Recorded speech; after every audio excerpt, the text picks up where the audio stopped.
მოგესალმებით, ვიწყებთ პოდკასტს თავისუფალი მაგი და YouTube არხზე მისმინე.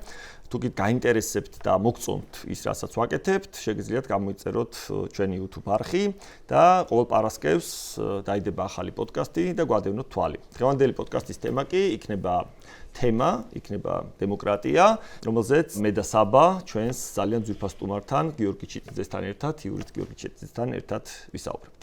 და რა თქმა უნდა, როგორც დაგკვირდით, წინა პოდკასტზე, პირველ პოდკასტის ჩაწერის დროს, ყოველთვის ჩვენი საუბრის პარალელურად მე უზრუნველყოფ, აი ესეთ გაფუთული სახით, ერთი ბოთლი ღვინის მოტანას, როგორც წესი და ალბათ ეს წესი არ დაირღვევა და იქნება ტრადიციაც მოგვიანებით, ჯერ ჩვევა და მერე ტრადიცია. ყოველთვის პატარა მარნების ღვინო შევარჩევ, მარნების, რომლებიც პატივცემენ ვას, ულიან ბუნებრივი წესით, პატივცემენ ღვინოს, ნაკლებად ახდენენ მასში ჩარევას და ქმნიან, მე ვფიქრობ, საქართველოსთვის უნიკალურ და განუმეორებელ გემოებს და სწორედ ესეთი ღვინო იქნება დღესაც წარმოდგენილი. როგორც წესი თქვენ ამ ღვინოს დააგემოვნებთ, თქვენს მოსაზრებებს გამოხატავთ, თან შევუხამებთ სასაუბრო თემასაც და ბოლოს მე გავხსნი შეფუთვას და ვნახავთ, ვინ არის მისი მწარმოებელი, ხოლო თქვენ მანამდე, აქამდე, სანამ ამას გავაკეთებთ, შეაფასებთ ამ ღვინოს 10 ბალიანი სისტემით, როგორც ამას ვაკეთებთ. მოგეთქვათ, მშვენიერი, მადლობა პირველ რიგში მოწვევისთვის და ასევე გილოცავთ ახალ წამოწყებას და წარმატებას გისურვებთ. ხალდია, მართალია 3 იურისტი მგონი ნამეტანია ხოლმე, მაგრამ ღვინო შეგვეხიდება, იმიტომ რომ დემოკრატიას არაფერი უხდება ისე, როგორც ღვინო, ჩემი აზრით და მით უმეტეს ისეთი შესანიშნავი ღვინოები, რომელიც ბუნებრივი, ნატურალური მეღვინეობის შედეგად მიიღება და ეჭვით არ მეპარება, რომ შენი სელექცია კარგი იქნება, თუმცა ჩვენს დავაგემოვნებთ და ვნახავთ მეც და საბას უფრო შედარებით დილეტანტური თვალით, ესე რომ ვთქვათ. შევხედავთ. აი საბას პირველი ფერი ვიკითხე. ხო, ფერი, მე ჩუბადო, მე არ ვაფასებ. კლასიფიცირდება როგორც თეთრ ღვინოთ. ხო, შემდგომ მეხმარო. თუმცა ქარვისფერი არის, ხო, აშკარად, მუქი თან. ვივარაუდებ, რომ ქვევრი არის, ვივარაუდებ, მე ვნახავთ ბოლოს.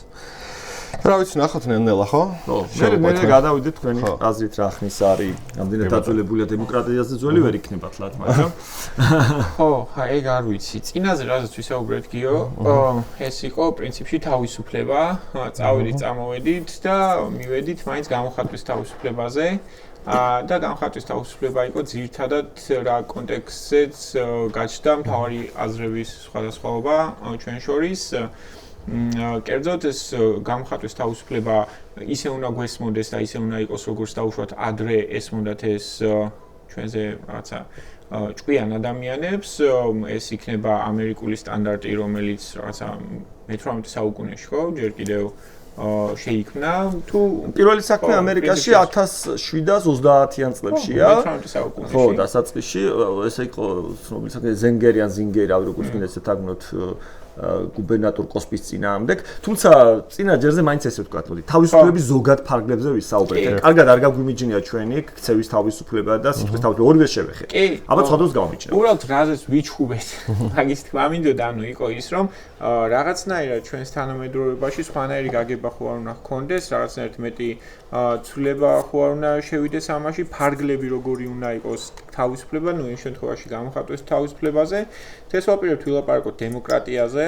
დემოკრატიაც კაი ძველი ტერმინია, ადრე როგორ ესმოდა, თამაში რომ დაგვეხმარო, ეხლა რას შეიძლება ნიშნავდეს, ეხლა როგორი გამოწვევები აქვს და მე ეგ ნაწილი უფრო მაინტერესებს, რომ საერთოდ აქვს თუ არა პერსპექტივა დემოკრატიის ისეთ გაგებას, როგორც ახლა გვესმის, ან თუნდაც როგორც ადრე ესმოდა საბერძნეთებში და ასე შემდეგ. ნახოთ რა გამოვა, ხო? ხო, მაშინ შევეცადოთ, ალბათ ლოგიკური იქნება, რომ დეფინიციებზე შევთანხმდეთ, ხო, რას ვეძახით დემოკრატიას, რაშინ არ სიტყვესმის, მსმენელსაც რო აუხსნათ ჩვენი გაგება რა არის, რომ კონვენციური დეფინიციაც ხალდია არის თვითონ ესე რომ ვთქვათ, სემანტიკური გაგება არის ხალხის მმართველობა, დემოსის მმართველობას ნიშნავს დემოკრატია, თუმცა რეალურად ეს არის გადაწყვეტილების მიღების კოლექტიურად გადაწყვეტილების მიღების წესი, ხო? ან გადაწყვეტილების მიღების მეთოდი, სადაც მნიშვნელოვანი პრინციპია, რომ თითოეული გადაწყვეტილების მიმღები არის არსებითად თანასწორი. ანუ თანასწორი ადამიანები იღებენ, ანუ არ იღებს ამას რაღაც კონკრეტული ვიწრო ჯგუფი, მაგალითად ოლიგარქიის შემთხვევაში, ან არ იღებს ამას ერთპიროვნულად გადაწყვეტილებას მონარქი, არამედ ადამიანები და ძველ პერიოდს გავიხსენებთ და მაგალითად საბერძნეთს ეს იყვნენ, რა თქმა უნდა, მამაკაცები, 18 წელს მიღწეული მამაკაცები, იყო კონკრეტული ქონებრივი ცენზებიც, რასაც უნდა აკმაყოფილებდნენ, ანუ ცხადია მონები, ქალები და ასე შემდეგ გამორიცხული იყვნენ. დაახლოებით მეხუთეზე ნაკლები იყო, რა თქმა უნდა, იმ ადამიანთა რაოდენობა, ვინც შეიძლება პოლისში ცხოვრობდა საერთო მოსახლეობის რაოდენობიდან და იღებდა მონაწილეობას დემოკრატიულ პროცესში, მაგრამ არსებითად პრინციპი არის ის, რომ ერთობლივად კოლექტიურად ხდება უმრავლესობის წესით ხდება გადაწყვეტილების მიღება, ოღონდ გადაწყვეტილების მიმღებები სარგებლობენ თანასწორი, ესე ვთქვათ, როგორც მისუფლებით, ასევე თვითონაც თანასწორები არიან და ერთი მნიშვნელოვანი ასპექტი ის არის, რომ გადაწყვეტილება რომელსაც ისინი იღებენ, ვრცელდება არა მხოლოდ იმ ურთიერთობებზე და იმ პირებზე, ვისაც შეეხება, არამედ მათზეც, თუ ისინი არიან ამ ურთიერთობების მონაწილეები. ანუ გადაწყვეტილება მათთვისაც არის სავალდებულო. ვინც იღებს ამ გადაწყვეტილებას, მიუხედავად იმისა, ეთანხმება თუ არა, ხო? შეიძლება გარკვეულ შემთხვევაში უმცირესობაში აღმოჩნდე და ეს გადაწყვეტილება მაინც სავალდებულო იყოს შესასრულებლად ჩვენთვის, ხო? ანუ ეს არის, ესე რომ ვთქვათ, ის მთავარი ამოსავალი წერტილი, რასაც დემოკრატიას ვეძახით. ეხლა ცალკე ასპექტი არის, ადრე როგორ ფუნქციონირებდა დემოკრატია და დღეს როგორი გაგება არის. არის დემოკრატიის ძირითადი ის, რომ ყველაზე ჭკვიანსაც და ყველაზე სულელსაც აქვთ ერთი წონა. აი ეგ რამდენად სამართლიანია. თუ ჩვენ ცენზებზე ვისაუბრებთ, როგორც ვახსენე, თავის დროზე, როდესაც ესე რომ ვთქვათ, ხისტი დემოკრატიული მართლობა იყო, ანუ პირდაპირ დემოკრატიული მართლობა როცა იყო, კიდევ ერთხელ ამ გადაწყვეტილების მიმღებები სუბიექტად წრიდა სუბიექტებისგან გამოცალკევებული იყო კონკრეტული ადამიანი. ხო, ანუ უნდა ყოფილიყავი მამაკაცი, უნდა ყოფილიყავი მოქალაქე, უნდა ქონოდა გარკვეული ქონება. მაგრამ ისინი მაინც თანასწორები იყვნენ. და უკვე ეს ადამიანები შიგნით თანასწორები. ხადია ეს ეგრეთ წოდებულ IQ-ს ან ინტელექტს არ უფასებდნენ ხო ადამიანებს. ნუ დღეს ეს კიდევ უფრო თანასწორად ხელმისაწვდომი არის. ეს კრიტიკა არ არის ახალი, რომ ადამიანები კოგნიტური უნარებით განსხვავდება და რამდენად სამართლიანი არის, თუმცა მეორე მხრივ არის კიდევ საკითხი, რამდენად ვზომავთ, რითი ვზომავთ ჩვენ. არა, თან საინტერესო მანდის იქნება. ხო, არა მხოლოდ კოგნიტური უნარებს რითი ვზომავთ, არამედ რამდენად სამართლიანია საერთოდ ადამიანი ადამიანი ასე განსაზღვროთ, ხო? მისი ადამიანობა დაუკავშიროთ მხოლოდ და მხოლოდ მის რაღაც კონკრეტულ კოგნიტურ უნარებს. მოდი პირველი რაც შევათანხმოთ, ესე იგი დემოკრატიას როცა ამბობთ, განიშნავს ავტომატურად და არ ვლაპარაკობთ ავტომატურად პოლიტიკურ რეჟიმზე. დემოკრატია შეიძლება იყოს ცხოვრების სხვადასხვა ასპექტში გამოყენებადი ფორმულა, რომელთაც მიიღება გადაწყვეტილება, ხო? ეგ შეიძლება ეხებოდეს ოჯახს, შეიძლება ეს ეხებოდეს სხვა ორგანიზაციებს, სოციუმებს და შეიძლება ეხებოდეს მათ შორის ახალ დათქმა, რაც აბა მიკითხა, დემოკრატიის დეფინიციას როცა ვაყალიბებთ, ხო, განმარტებას როცა ვიძლევით.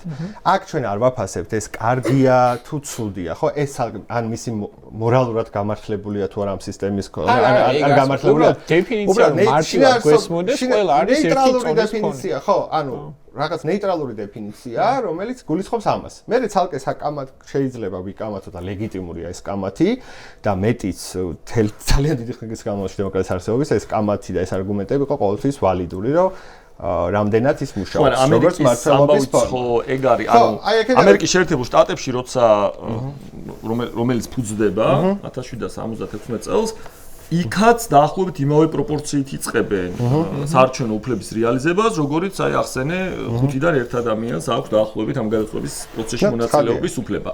და მე გაიარა გზა ამერიკის შეერთებულმა შტატებმა, ეგ უკვე არის სხვაზე, მონებზე ლაპარაკობ, მაგაზე არ ვამბობ. მე ვამბობ, რომ ადამიანებს, რომლებიც ცხოვრობდნენ ამერიკაში, ქალებს, სხვა ადამიანებს არ ქონდათ საარჩევნო უფლება, ანუ საარჩევნო უფლება იყო გარკვეული კატეგორიის, კი ბატონო. და მე ესე ვთქვათ, მოდი, ერის სახელმწიფოს პრინციპიდან მომდინარე, რომ სუვერენი არის ერი და ერში იგულისხმება ყველა, ვინც იმ სახელმწიფოში ცხოვრობს, თუ კი მათია სუვერენიტეტი და დემოკრატია უნდა იყოს ფორმულა, რომელიც დემოკრატიულ მართლობაში უნდა არსებობდეს არჩევნები, როგორც ფორმულა, რომელიც ამ ძალაუფლებას, საერო სახალხო ძალაუფლებას, სახალხო სუვერენიტეტს როგორც ვეძახით, გარდაქმნის სახელმწიფო ძალაუფლებად, მაშინ უნდა კონდეს ყველა საარჩევნო უფლება. ხო ეს იყო არგუმენტი, რომელთაც ეს შემოდის. თუმცა მოდი ამაზე ცოტა მე ავიწიოთ. ეხლა დავბრუნდეთ, რატომ მოკვდა პირველი დემოკრატიები. ხო, ცხადია. ანუ სანამ ამერიკის შეერთებულ შტატებამდე მივალთ. და გვემუქრება თუ არა იგივე დღეს. და საერთოდ შეერთებულ შტატებს რატო ვახსენებთ, ანუ ესეც მნიშვნელოვანია, ხო, ახსნათ. მანამდე რომ დაუბრუნდეთ, რა პრობლემები ქონდა დემოკრატიას, ხო? იმიტომ რომ დემოკრატია მაგალითად ძველი ანტიკური ხანის დემოკრატია, ხო, საბერძნეთის შემთხვევაში გაგრძელდა რაღაც 2 საუკუნის განმავლობაში, ამან იმუშავა და მერე უკვე მოდელი ცხადია შეიცვალა. თუ რომს მივადგებით, მაგალითად რომმა არჩია, რომ დემოკრატიული ელემენტი ქონოდა, მაგრამ რესპუბლიკური მმართველობა ჩამოაყალიბა, რომელიც პრინციპში ნაზავი იყო დემოკრატიული ელემენტების, არისტოკრატიის და მონარქიის, ხო? ანუ ასე იყო განაწილებული, იმიტომ იქ იყო საკანონმდებლო კრებები, რომლებშიც მოქალაქეები იღებდნენ მონაწილეს, იყო სენატი, რომელიც აშკარად არისტოკრატიული იყო და იყო კონსული, რომელსაც ირჩევდნენ, რომელიც იყო მონარქიის ელემენტების მატარებელი. მიუხედავად იმისა, რომ ირჩევდნენ მას რაღაც ვადით, ის გააწყვეტილებებს იღებდა და იყო დიქტატორის ინსტიტუტიც, რომელიც 6 თვიანი იყო. როგორც წესი და ის ანუ ეს დღევანდელი ტერმინით რა იყო, განსაკუთრებულ გადაუდებელ შემთხვევაში საომარი მდგომარეობის ან დაახლოებით იგივე როცა დღესაც როდესაც ერთ პიროვნულ მართლობა გჭირდებოდა, ანუ გადაწყვეტილების სწრაფი და ეფექტიანი მიღება, ხო? ხდება სალვადორში. ხო, თუმცა რომის რესპუბლიკას დასრულდა, ასე რომ ვთქვათ, და მე გაგრძელდა, ვიცით როგორც, ხო? ხო და რამ დაასრულა, ეგ არის საინტერესო იმან, რომ წყლის მილებად ტყვიას იყენებდნენ, თუ იმან, რომ დემოკრატიამ ვერ გაუძლოა ეგ. ხო, ანუ კორუფციამ თუ რა? ხო, აი რა იყო. ხო, ბევრი მიზეზი იყო, თუმცა მთავარი კრიტიკა რაც ახავს ცხადია, ეს არის ბერძნული დემოკრატიების შემთხვევაში, რომელიც პირდაპირ მართლობას გულისხმობდა, ხისტად პირდაპირ, უშუალოდ, დღეს რასაც ვეძახით პირდაპირ დემოკრატიას, ანუ იკრიბებიან ადამიანები და უმრავლესობით იღებენ საკვანძო გადაწყვეტილებებს, ანუ რეფერენდუმი არის უშუალო დემოკრატიის ფორმა და როდესაც არჩევნებზე ირჩევ პარლამენტარს, ეს არის წარმომადგენლობით დემოკრატიის ფორმა, რომელიც შენი სახელი, შენი წარმომადგენელი რაღაც საკეთებს. ეს რა ქვია, ახსნათ და მე გავუწევ. კი ბატონო, რომაული სისტემა არის არაპირდაპირი დემოკრატია. ძალიან გაობს ყოველ შემთხვევაში ელემენტები არაპირდაპირი დემოკრატიისა, იმიტომ რომ იქ მაგალითად ირჩევდნენ სენატს და სენატი იღებდა გადაწყვეტილებებს, ხო? ან სენატი მერე ირჩევდა კიდე კონსულს. ნიშნავდა და არაპირდაპირი იყო ეს, მაგრამ 1 და 2 ხო, ანუ სხვადასხვა მიზეზი ქონდა ერთსაც და მეორე შემთხვევაშიც, მაგრამ თავარი ამბავი რატომაც ითვლებოდა, რომ დემოკრატია იყო ერთ-ერთი ყველაზე ჩაფლავებული და არ შემდგარი პროექტი, ან მართლობის ფორმა, რომელსაც ბევრი ნაკლი ჰქონდა, იყო ის, რომ ადამიანები, როდესაც უმრავლესობით იღებენ გადაწყვეტილებებს, იქ სწორედ ის რაც შენახსენე და ბევრი სხვა მიზეზიც, ხო, არ არის მოქნილი სისტემა, ანუ ბევრად ესე ვთქვათ, არაეფექტური არის და ადამიანებიც ხშირ შემთხვევაში უშვებენ რაღაც ბევრ შეცდომას, როდესაც ანდობ ადამიანებს, რიგით ადამიანებს და როცა ხო, გადაწყვეტილების მიღებას, ხო, ეს ცნობილი კრიტიკაც, რომ ფილოსოფოსმა მეფეებმა უნდა მართონ და არა ბოგანო ადამიანებმა, ხო, იყო ერთ-ერთი მთავარი ამოსავალი წერტილიც, ხო, ანუ ეფექტიანობა მცირდება და ადამიანების კოლექტიურად ეს გადაწყვეტილების მიღება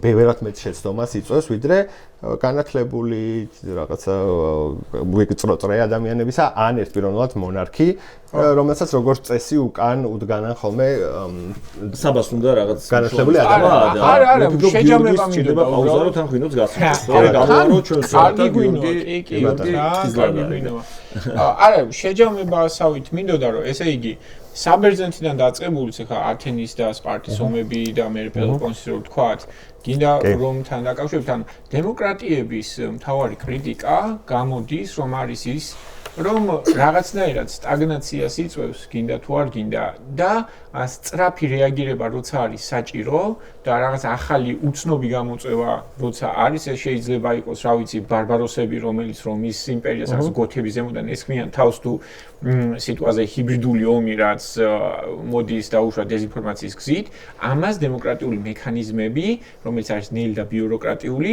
ვერ ართმევს თავს. შეიძლება შედარებით ნაკლებად ეფექტურად პასუხობდნენ, ხო? იმიტომ რომ ხა ბერძნული დემოკრატია, ანუ ათენის დემოკრატია მაგალითად და სპარტის სხვანაირი მოდელი აბსოლუტურად ვერ იტყვი, რომ ერთი იყოს სუსტი აპრიორი ან მეორე, ხო? მათ შორის საომარი მდგომარეობის დროს, ხო? ანუ უბრალოდ ერთი ფლოტი ყავდა უფრო ძლიერი, მეორე სახმელეთო ჯარები ყავდა უფრო ძლიერი, ხო?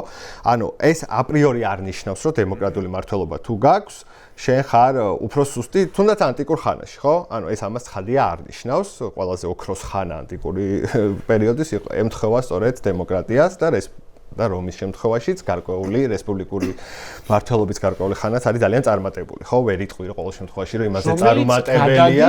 ერთპიროვნულ მმართველობაში მაინც. კი, გადადის ერთპიროვნულ მმართველობაში და ამას როგორც აღნიშნე თავისი მიზეზი აქვს, მათ შორის ის რომ ხისტი პირდაპირი დემოკრატია არის და გარკვეული მექანიზმები არ არის, რაცაც შემდგომ დააზღვევენ და აქ უნდა მივიდეთ ალბათ შეერთებულ შტატებამდე, იმიტომ რომ შეერთებული შტატები არის ყველაზე წარმატებული ექსპერიმენტი დემოკრატიის თვალსაზრისით. და ალბათ წარსული და საერთოდ ალბათ გაისწავლეს. შტატებმა კი არ მოიფიქრა ოღონდ ეგ ხა კი ყველა ძალიან მნიშვნელოვანი მოთამაშე იყო, ჯეფერსონი იქნებოდა, ჰამილტონი იქნებოდა თუ ვაშინგტონი იქნებოდა და სხვაებიც რა თქმა უნდა, მაგრამ მათ ხო ადამსი და ეს შემდგომ მათ თავად კი არ მოიფიქრეს თან ყველაფერი. ამაზე დუხს უკვე კარგახანია აზრები კონტინენტურ ევროპაში, ხო? და ეს ადამიანები მათ შორის ევროპული განათლებით მათ შორის ცხოვრებლები ამერიკაში და იბრძვიან საკუთარი სახელმწიფო შესაქმნელად და ამას თავისი ეკონომიკური ფაქტორები აქვს მათ შორის, ხო? ბრიტანეთი ეკონომიკას უფერხებს ამერიკის შეერთებული შტატებს ესე ვთქვა, ჯერ კიდე არ არის შტატები და მათ შორის ბოსტონის ჩაისმა ხო რამდენიმე წლით ასწრებს ამ ყველაფერს, ხო? ანუ ეკონომიკური ფაქტორებიც არის. სხვაშორის იგივე ეკონომიკური ფაქტორები მერე ჩრდილოეთისა და სამხრეთის შტატებს შორის კონფლიქტის ერთ-ერთი მიზეზი ხდება, ისე როგორც მონობა, ხო? ეს პირდაპირ მიბული იყო ეკონომიკასთან მუშახელის ამბავი. თუმცა ამაზე მე ცოტა გვიან. ნახეთ მე რა მინდა რომ ვთქვა კარგად. ესე იგი ჩვენ კაცობრიობამ ესეთი გზა გავიარეთ, რაღაც პერიოდში სამყარო იყო მონათფლობელური მმართველობასთან ერთად გაჩნდა დემოკრატიული ჩანასახები. ეხლა ჩვენ დღევანდელი გაგებით დემოკრატიას, ან ლიბერალურ დემოკრატიას ვერ უწოდებთ იმას, რაც იყო რომში ან რაც იყო ძველ საბერძნეთში, მაგრამ არსებობდა გადაწყვეტილების მიღების დემოკრატიული წელისში მათ შორის, ვინც იქ ამ უფლებებს სარგებლობდნენ, ესე დავარქვათ. შემდგომ სამყარო დაბრუნდა ისე მმართველობის დავარქვათ ამას დიქტატორულ ფორმაზე, რა ვიცი, მონარქია როგორც მმართველობა, მაგრამ ფეოდალური წყობა მე მონარქია, ბევრი ეს გაიარა ხო. ხო, ან მონათფლობელური სახელმწიფო შეიძლება იყოს და თან მმართველობის ფორმად ყოფილიყო ანტიკურ პერიოდში დემოკრატია და მონათფლობელი ყოფილიყო, ანუ ეს ერთმანეთს არ გამორიცხავდა იმ მომენტში. როგორც ამერიკა ფუძდება როგორც დემოკრატიული რესპუბლიკა, მაგრამ თან მონობა არსებობს, ანუ ეგ ერთმანეთს არ გამორიცხავს მომენტს ყოველას, ხო, ესეა. მერე სამყარო მოდის და რაღაც მომენტში კაცობრიობა ხვდება, რომ ძალაუფლება ვის უნდა ეკუთვნოდეს, ეს არის გასარკვევი. ანუ ძალაუფლების წყარო რა არის? ხო ეს აკითხე, კარგად რო ავხსნათ, ეხლა მარტივად რო ავხსნათ, ადამიანებს გვაქვს თუ არა უფლება საკუთარ თავზე და საკუთარ მიწაზე, სადაც ცხოვრობთ, ჩვენი მონაწილეობით ხდებოდეს გადაწყვეტილების მიღება, თუ ეს აქ ვინმე სხვას. და თუ ეს ვინმე სხვა არის, მას ეს აქვს ღმერთისგან, როგორც მონარქები ამბობდნენ, რომ მათი ძალაუფლება იყო ღვთიური, იმიტომ რომ მათი ლეგიტიმაციის წყარო იყო კორონაცია, ესე ვთქვათ, ხო, მეფედ კურთხევის ცერემონია, ზოგ შემთხვევაში ღმერთთან ნათესაობაც, არგუმენტი, როგორც ბაგრატიონების შემთხვევაშია. თუ ადამიანების უჩნდებათ ეჭვი ამისადმი, რომ ესლად ესე არ არის, ყველა ადამიანი ერთნაირი ვართ, ერთნაირად გვხვდებით, არც ღმერთები ვართ დედამიწაზე, როგორც ძველად ფარაონები ეგონათ. და ჩვენ უნდა მიგვიწვდებოდეს ხელი იმაზე, გადავწყვიტოთ ჩვენ მიწაზე, ჩვენი ხალხი როგორ ვიცხოვრებთ და არა გადაგვიწყვიტოს ვიღაცამ, ვისთვისაც ჩვენ ეს არ მიგვიწია ეს ძალაუფლება. აი, პირიქითაც ხო შეიძლება მაგის დანახვა, რომ სხვა ადამიანს შენი თავისუფლების ფარგლების შეზღუდვა შეუძლია ყველა ვარიანტში. ეს შეიძლება იყოს მონარქი, ან ეს შეიძლება იყოს სხვა აბსოლუტურად მოქალაქე, მაგალითად თქვენ, რომლებიც წახვალთ და ავშვათ დემოკრატიაში არჩევნებზე ხმას მისცემთ.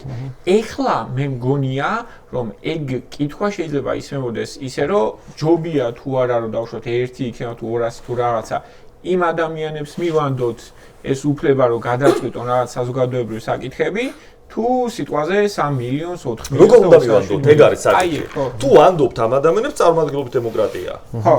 ანუ რას გეუბნება, ხო, გიორგი რას ამბობდა, უშუალო დემოკრატია არის, ეგ განსხვავდება. უშუალო დემოკრატია აგორა, ესე ვთქვათ, სადაც იკრიბება ასობით და ზოგ შემთხვევაში შეუძლებელი ხდება, როცა არის მილიონებზე საუბარი ადამიანი და კენჭისყრით, ან რა ვიცი, ხმამაღლა გამოხატვით, ან რეფერენდუმით წყვეტს რაღაც საკითხებს, მაგრამ ეს არის მოუქნელი აბსოლუტურად და არაეფექტიანი და ამიტომ საგამონაკლისოდ შეიძლება იქნეს გამოყენებული. სამართლოც კი. ხო, მაგრამ მან უკვე მე მივიდივართ შეზღუდვებზე, რომელიც სამართლებრივი სახელმწიფოს ნაწილია, რომ უფლებების შეზღუდული სახელმწიფოს ამბავს. მაგრამ მეორე არის, რომ ჩვენ გადავწყვიტოთ არა ის, როგორ იქნება მოწყობილი სახელმწიფო პირდაპირ, არამედ ის, ვინ გვთავაზობს გადაწყვეტებს, რომელიც უფრო ლოგიკურად და სანდოდ გამოიყურება და მათ ვანდოთ ძალაუფლება და თან ისე რომ ჩვენ მათ სანამ არ გავუვათ უკან ვერ გამოვიწვევთ.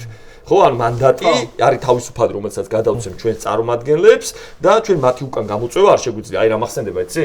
ივანიშვილი ახალი შემოსული იყო პოლიტიკაში და ამბობდა, რომ ჩვენო თუ არ მოგვეწონება დეპუტატს უკან გამოწვევა უნდა გქონდეს, მე ალბათ აუხსნეს. რატომ არ შეიძლება უკან გამოწვევა? ხო, და თუმცა ასეთი მოდელებიც არის, არა გავრცელებული, მაგრამ არის ასეთი მიდგომებიც, ხო, მაგრამ ცოტათი უკან რო დავბრუნდეთ, ხო, და განსაზღვროთ დღევანდელი ფორმით, რასაც ლიბერალურ დემოკრატიას ვეძახით, რაშინ არცი შეიძინა, ხო? აი წარმოვიდგინოთ კონტექსტი, რატო ახსენებთ ამერიკის შეერთებულ შტატებს, იმიტომ რომ ამერიკის შეერთებული შტატები რაღაც პანაცეა არის ხოლმე, არამედ იმიტომ რომ მნიშვნელოვანი გარდატეხა მოხდა სწორედ შეერთებული შტატების მაგალითს, ხო? აი, როდესაც ამერიკის შეერთებული შტატებს უკვე მე-18 საუკუნის ბოლოს უდგას არჩევანი, ცხადია იმპერიისგან უნდა გათავისუფლდეს და უნდა დააფუძნოს ხელახლა თავისი სახელმწიფო, ხო? ანუ ხელახლა გულისხმობ იმას, რომ სახელმწიფო უნდა გაჩნდეს დამოუკიდებელი ერთეული, რომელიც მანამდე არ იყო და იყო კოლონიზებული, ხო?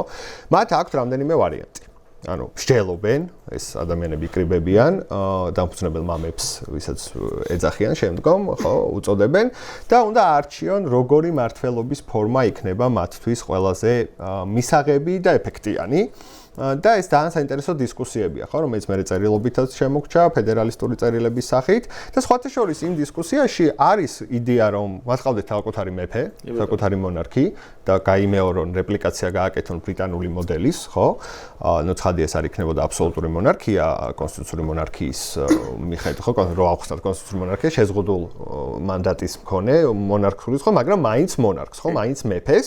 ეს არის ერთი და მეორე ვარიანტი აქვს, რომ ამაზე უარი თქვან და დაამკვიდრონ ეგრეთ წოდებული რესპუბლიკური მოდელი, ხო? ანუ ძალიან მსგავსი, ესე ვთქვათ, რომაული მოდელი, სადაც დემოკრატიული ელემენტებიცაა და სხვა მმართველობიდან გარკვეული ნაცეცხები ელემენტებიც. თუმცა, კიდევ ერთხელ, ეს არის პერიოდი, როდესაც კაცობრიობის ისტორიაში აბსოლუტური კონსენსუსი არსებობს, რომ დემოკრატია, მათ შორის რესპუბლიკური მმართველობის ფორმით, ანუ ის ელემენტები, რაც მას ახასიათებს, არის განწირული მმართველობის ფორმა. ანუ ეს ამან არ იმუშავა თავის დროზე, არ შედგა, ეს არის მყიფე, ეს ამის მერე 16 საუკუნე, 17 საუკუნე ხედავ რომ მეფეები კარგად არიან. ანუ მოდი ესე ვთქვათ რა, წესი იმ დროისთვის, როდესაც დამფუძნებელი მამები კონსტიტუციას წერენ, წესი არის მონარქია, წესი არის სხვა ტიპის მმართველობები, მაგრამ არა რესპუბლიკური მმართველობა, ან არა დემოკრატია, თუნდაც არა პირდაპირი ფორმით, ხო?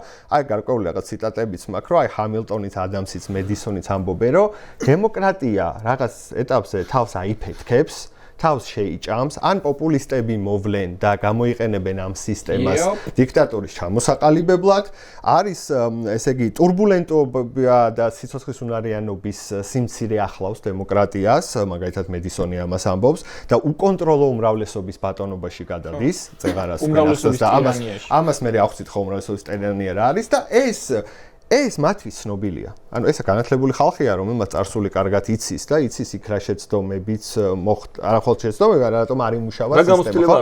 რა გამოცდილება არსებობს. მაგრამ მიუხედავად ამისა, ისინი ირჩევენ ამ მოდელს. მაგრამ არ ირჩევენ იმ შინაარსით, რაც მანამდე კაცობრიობისთვის იყო, ესე ვთქვათ, ცნობილი, ხო? ისინი ამატებენ გარკვეულ ელემენტებს, რომლებიც საბოლოო ჯამში აღმოჩნდება, რომ არის ერთ-ერთი ყველაზე წარმატებული ექსპერიმენტი ალბათ კაცობრიობის უახლეს ისტორიაში, ხო? აქ საინტერესო არის მაგალითად, რომ პარალელურად ხდება რევოლუცია საფრანგეთში, ხო? საფრანგეთის რევოლუცია მაგალითად გულისხმობს მთლიანად ძველი სისტემის ჩამონგრევას და ახალი სისტემის დაფუძნებას, ხო? საინტერესო რა არის ქრონოლოგიურად რო შევხედოთ, ხო? 1776 წელი ფუძდება ამერიკის შეერთებული შტატები, ანუ უკვე არსებობს ესე ვთქვათ, ჯეფერსონის მიერ დაწერილი დამოუკიდებლობის დეკლარაცია, რომელიც თავისთავად არის ვირჯინის დეკლარაციის მოკლე ვერსია, რაც ჯორჯ მეისონს ეკუთვნოდა, ტექსტის ძირითადი აზრი, მათ შორის იმეორებს გარკვეულწილად ჯონ ლოკისეულ ხედვას სამი ძირითადი ბუნებითი უფლების შესახებ, თუმცა ცოტათი ცვლის, ხო, თუ კი იქ არის რაღაც რომ სამი ძირითადი უფლება აქვს ადამიანს, ეს არის სიცოცხლე, თავისუფლება და საკუთრება, უფრო ცოტა სხვა გაგებით, არა ისე როგორც ჩვენ გვესმის. ამერიკის დამოუკიდებლობის დეკლარაციაში ამბობენ, რომ შემოქმედისგან სამი ძირითადი უფლება აქვს ადამიანს დაბეჭდები და ეს არის სიცოცხლე, თავისუფლება და ბედნიერებისკენ სწრაფვა, ხო? ხო. უკვე დაფუძნებულია სახელმწიფო, ეხლა მიდის მსჯელობა, როგორი კონსტიტუცია უნდა იქნეს მიღებული, მთელი დებატია მათ შორის უფლებები ჩაიწერება თუ არა კონსტიტუციაში. ჰამილტონს და ჯეფერსონს აქვს. თადია ეს გაძლიერება მიღებულია. რევოლუცია, თავად ფრანგული რევოლუციისთვის ერთგვარი შთაგონება არის, რომ სადღაც უკვე რესპუბლიკა დაფუძნდა.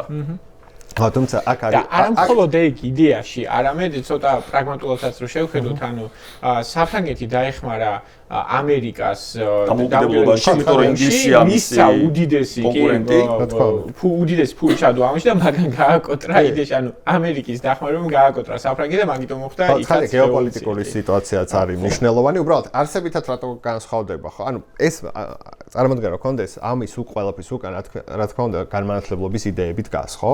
ანუ რეფორმაციის შემდეგ რაც შეირყა ძველი წესრიგი, ასე რომ ვთქვათ, ანუ მონარქია რომ მეტაფიზიკურ რაღაც ლეგიტიმაციას იღებდა ხო ღმერთისგან თუ რაღაც მიღმიერი ძალებისგან და თავად რელიგიაც და ეკლესიაც ინსტიტუციურად ძალიან ძლიერი იყო, ეს შეირყა და დაიწყო მსჯელობა, რაც დაეფუძნოს ლეგიტიმაცია ძალაუფლების, ხო? ანუ საიდან იღებს გვესმის რომ მონარქის ეს განაცხადი რომ იგი არის ღვთისგან ხელდასხმული რაღაც მეტაფიზიკური ძალებისგან ის აღარ არის ეფექტიანი და პირველი სხვათა შორის ვინც იყავს ამაზე ლაპარაკს არის ჰობსი რომელიც ძალიან ხშირად შეცდომით არის ლევიათანი რაც არის რომ სოციალური კონტრაქტის და დემოკრატიის რაღაც მეხოწმეც და ხარდაჭერას პირიქით ჰობსი ცდილობს რომ ძველი არგუმენტაცია შეფუთოს ახალი ფორმით. ანუ მე ასე ვარ კარგი ამას ამტკიცებს რელიგიის გარშემო. ადამიანებს რომ ერთხელ შეთანხმდნენ აი შენ რასაც ამბობდი დაახლოებით იმას ერთხელ შეთანხმდნენ ერთხელ რაღაც ხელშეკრულება დადონ და ყველაფერი გადასცენ სუვერენს რომელიც დაიცავს მონარქს ოღონდ გადასცენ სულ მუდმივად სანამ ერთი რაღაც ანუ კიდე ერთი პატარა შეჯამება გვჭირდება მე მგონი ადამიანები თავისუფლად არა არც თან წასულდა ეგ არის ხომ თავარი იდეა იმიტომ რომ ადამიანები მაგალითად ჰობსის და ეს აირეკლავს ჰობსის გაგება პრინციპში მანამდე არსებულ დისკუსიებს და გაგებებს ხო ადამიანი ბუნებრივად არის ძალიან ისეთი არსება რომლის ცხოვრება არის საშინელი და მას ჭირდება ვიღაც სუვერენი ამ შემთხვევაში რომელიც წარმართავს მის ცხოვრებას. ეს არის იდეა, თუმცა ამას ცხადია ჰობსი იწყებს, მაგრამ მე სხვანაირად ვითარდება, ხო? ეს თეორიები, რომელიც არ უნდა აიღო რა.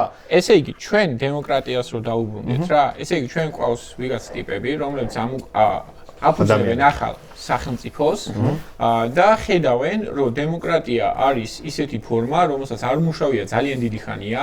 იქ შუა საუკუნეებში ვენეციაში თუ სხვა ქალაქ სახელმწიფოებში რაღაც დოზით შეიძლება მუშაობდა, მაგრამ არაფერი განსაკუთრებული და თან სადაც იმუშავა, ყველგან ყოფა ეტირა და ამის მიუხედავად, ამ ბრძოლით მოპოვებული დამოუკიდებლობის შედეგად აფუძნებენ სახელმწიფოს დემოკრატიულ საწყისებზე.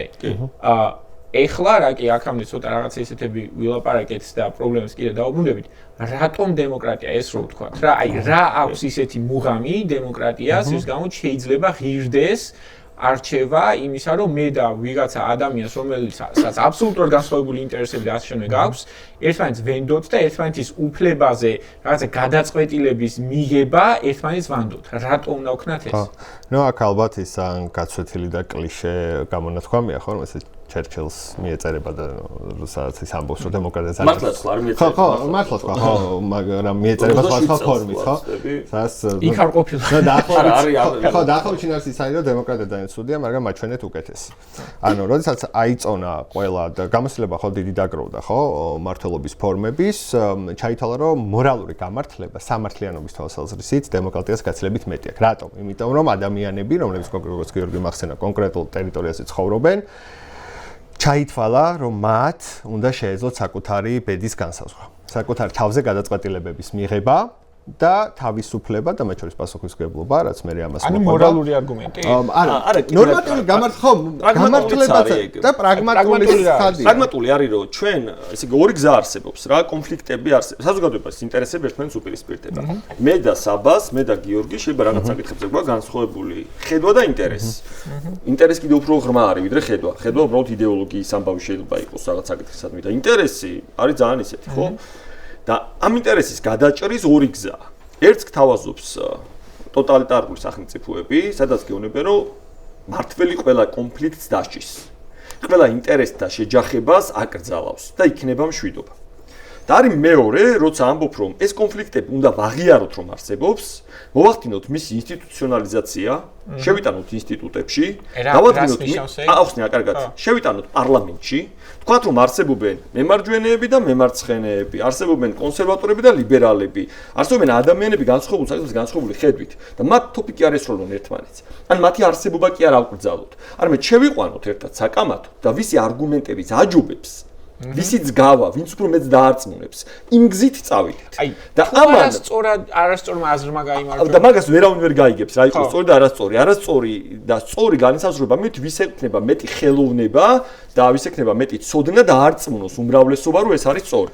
და ვინც ამას მოახერხებს, იმ გზით თუ წავალ წინ. და ეს იდეა, რომ ინსტიტუციონალიზაცია მოხდეს კონფლიქტის, ყველაზე კარგად უზრუნველყოფილი არის დემოკრატიაში და შედეგიც რომ ვნახოთ საბოლოო ჯამში სამყაროს განვითარება 18 საუკუნის მიწურულიდან, როდესაც ეს ტალღა იწყება, სწორედ იქ წავიდა წინ ის სახელმწიფოები გაიქცნენ წინ ეკონომიკურათაც მათ შორის და ბედნიერად ცხოვრების გზითაც, სადაც ეს დამკვიდრდა. მან ისიც არის მეგონი სათქმელი, რომ აი მშვიდობაზე რომ ამბობ რა, რეალურად მშვიდობას როგორც დაპირებას გაძლევს ტოტალიტარული სახელმწიფო, რომ აი მე შენ ყველა კონფლიქტს გადაგიწევს, მშვიდობა გექნება. მშვიდობა ნამდვილი სახით აქვთ დემოკრატიას, იმიტომ რომ დემოკრატიები ერთმანეთს არ ებრძვიან. არა, ხო, ძალიან სწორი ამბავია, მაგრამ კიდევ უფრო მეცაც ვიტყვი, აი ვინ არის, ავიც აი ჩრდილოეთ კორეის ლიდერი? ყველა მიცის, ხო, ავთ ამეგულება ადამიანი ალბათ არ იცოდეს. ან ვინ არის რუსეთის პრეზიდენტი? პრეზიდენტი რამდენად თქვა იმას არ ვიცი, მაგრამ ხო, რაც ქვია. ვინ არის ჩინეთის პრეზიდენტი? ვიტყვით. და ასევე ჩვენ შეგვიძლია ვთქვათ და დავსვათ კითხვა, ვინ არის მაგალითად დანიის პრემიერ-მინისტრი? მითხარით? არა, მე არ ვიცი ნამდვილად სახელი. ქრისტიან ანდერსენი. სახელი. და ეხლა მოდი კითხვა ესე დავსვათ. რიგით სტატისტიკურ ადამიანს რო ვკითხოთ, როგორი ტიპის ქვეყანაში ცხოვრობდა აქ? ანუ სხვაგან არ ვიუყვნები. რუსეთის ყაიდის ქვეყანაში თუ დანიის ყაიდის ქვეყანაში. ყაიდაში გულისხმობ არა შენ ტრადიციების უარყოფას, არამედ მართლობის სისტემას. სად იგრძნობდა თავს ბედნიერად. და კითხვა ეგეთია, რომელი სახელმწიფოა კარგი, სადაც მართველი ჩანს ძლიერად თუ სადაც დემოკრატიაა ძლიერი. მივხვდით რას ვამბობ? ანუ ფორმულა სად მუშაობს უკეთესად, სადაც კონფლიქტები აიკრძალა ხალხს შორის და ყველაფერს პუტინი გადაწყვეტს, თუ იქ სადაც კონფლიქტების ინსტიტუციონალიზაცია ხდება, იცვლებიან მართველები, იცვლებიან მთავრობები და ხალხი მაინც ბედნიერად ცხოვრობს. ხო, ანუ იდეა საერთოდ ბედნიერებასაც გავუმატოს აქ ვთქვა. ამასობაში. არაფერი გითქვა მღვინოზე. მოკევით ახლა რაღაცები და გავაქცევთ. ნელია, ხო?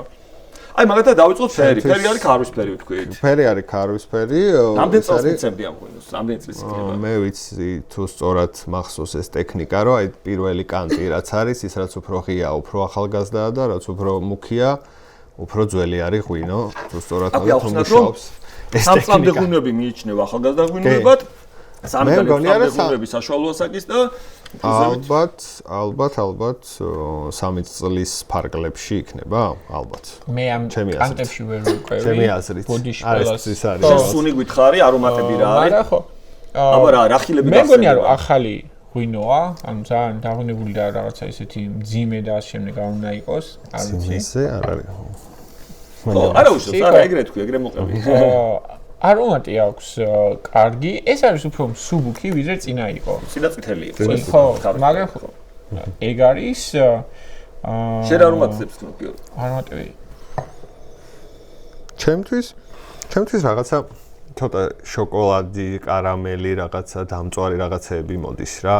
ვიდრე ხილებიდან ეგ უფრო დომინანტურია ეგ არომატები ჩემთვის რა. ღვინო მოდის. კარამელის რაღაცა ეს ტონები უფრო აქ ძაფრად მე რასაც ხო. ცოტა გარგარი ჩირიც ალბათ. ხო, ჩირები ხო, იმდენად მკვეთრად ჩემთვის არ იგრძნობა სიმართლე ვკითხა. და ცოტა რაღაც დარიჩინი და აი რაღაც ეგეთი მუსკატი ცოტა მე მგონი. აი რაღაც საშობაო მუსკატზე არის. რო ვთქვა. სუნები და გემო. მუსკატი კი არა ისა ანისის ისა ყვავილი ხო უფრო ესე ვთქვა. მუსკატით გადავაბად მაშინ საითაც მივდიოდით ეგ. ხო, ანუ ჩვენ ვამბობდით, რომ იდეა რა არის, რომ ადამიანი და არ ვიცი, ალბათ კონსენსუსი არსებობს, რომ არის სოციალური არსება, ხო? ანუ მას შეუძლია იარსებოს სოციუმში და ყველაზე მეტად თავის რეალიზება სოციუმის ფარგლებში, საზოგადოების ფარგლებში განახორციელოს, ხო?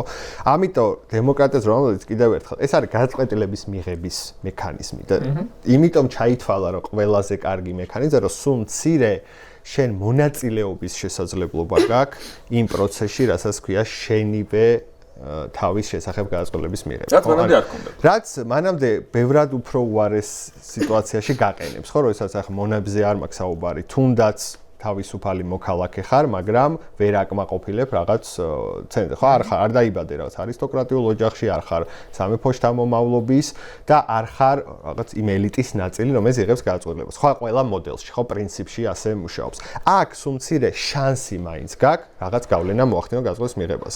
თუმცა არ არის გარანტირებული, რომ შენ გაიმართავს. არ არის და ასევე აქვს ესე რომ ვთქვათ და სისულელი ახლა იმის თქვა დემოკრატია ნიშნავს უმრავლესობის მიერ გადაწყვეტილის მიღებას როგორც წესი და შესაძლებელია უმრავლესობამ განგისაზღვროს შენ გარკვეულ საკითხებზე. შეხარ ნაწილი, მაგრამ შეხარ ამის საზოგადოების ნაწილი და შესაძლოა ხვალ შენ კონდეს შესაძლებლობა რომ შენ განსაზღვრო და სხვებს განსაზღვრო. ყოველ შემთხვევაში არა მხოლოდ სამართლიანობის და მორალურობის და პრაგმატულათაც შენ გირჩევნია რომ სულ-მცირე შანსი მაინც კონდეს რაღაც პროცესებზე გავლენის, ვიდრე ისე იცხოვრო მთელი ცხოვრება რომ თუ სადღაც არ დაიბადე კონკრეტული გვარი არ გაქვს, კონკრეტული ქონება ვერ დააგროვე, ვერც კი მიიღებ მონაწილეობას ძალაუფლების განხორციელებაში, ხო? ანუ პრაგმატული, მორალური გასაგებია, მორალი ახლა განსხვავებული შეიძლება იყოს. პრაგმატული არგუმენტი მაშინ დემოკრატიისთვის ჟღერს ისე, რომ ანუ თუ ვიღაცა გადაწყვეტილებას იღებს ჩემს რაღაცა მომავალზე, ჯობია მეც ვიყო მაინც მაგის ნაწილი. არა, ვიღაცა ეგ არისო, მე არა, სხვა არგუმენტებია. პირველად რაც ვთქვი, ეს არის ინსტიტუციონალიზაცია კონფლიქტების, რაც დემოკრატიის დამახასიათებელია, ქმნის პროგრესის შესაძლებლობას უკეთესად. ეს ერთი. როგორც წესი, ხო. აი, მოდი მან გავჩერდეთ და მაგაზე მინდა რომ შეგეკავათო. მე როგორც აღვიქვი რა, ეს ისიც მაგიტო ვიკითხე პრინციპში, რომ აი არასწორი გადაწყვეტილება რომ მიიღონ თქო, მე რა ხდება თქო.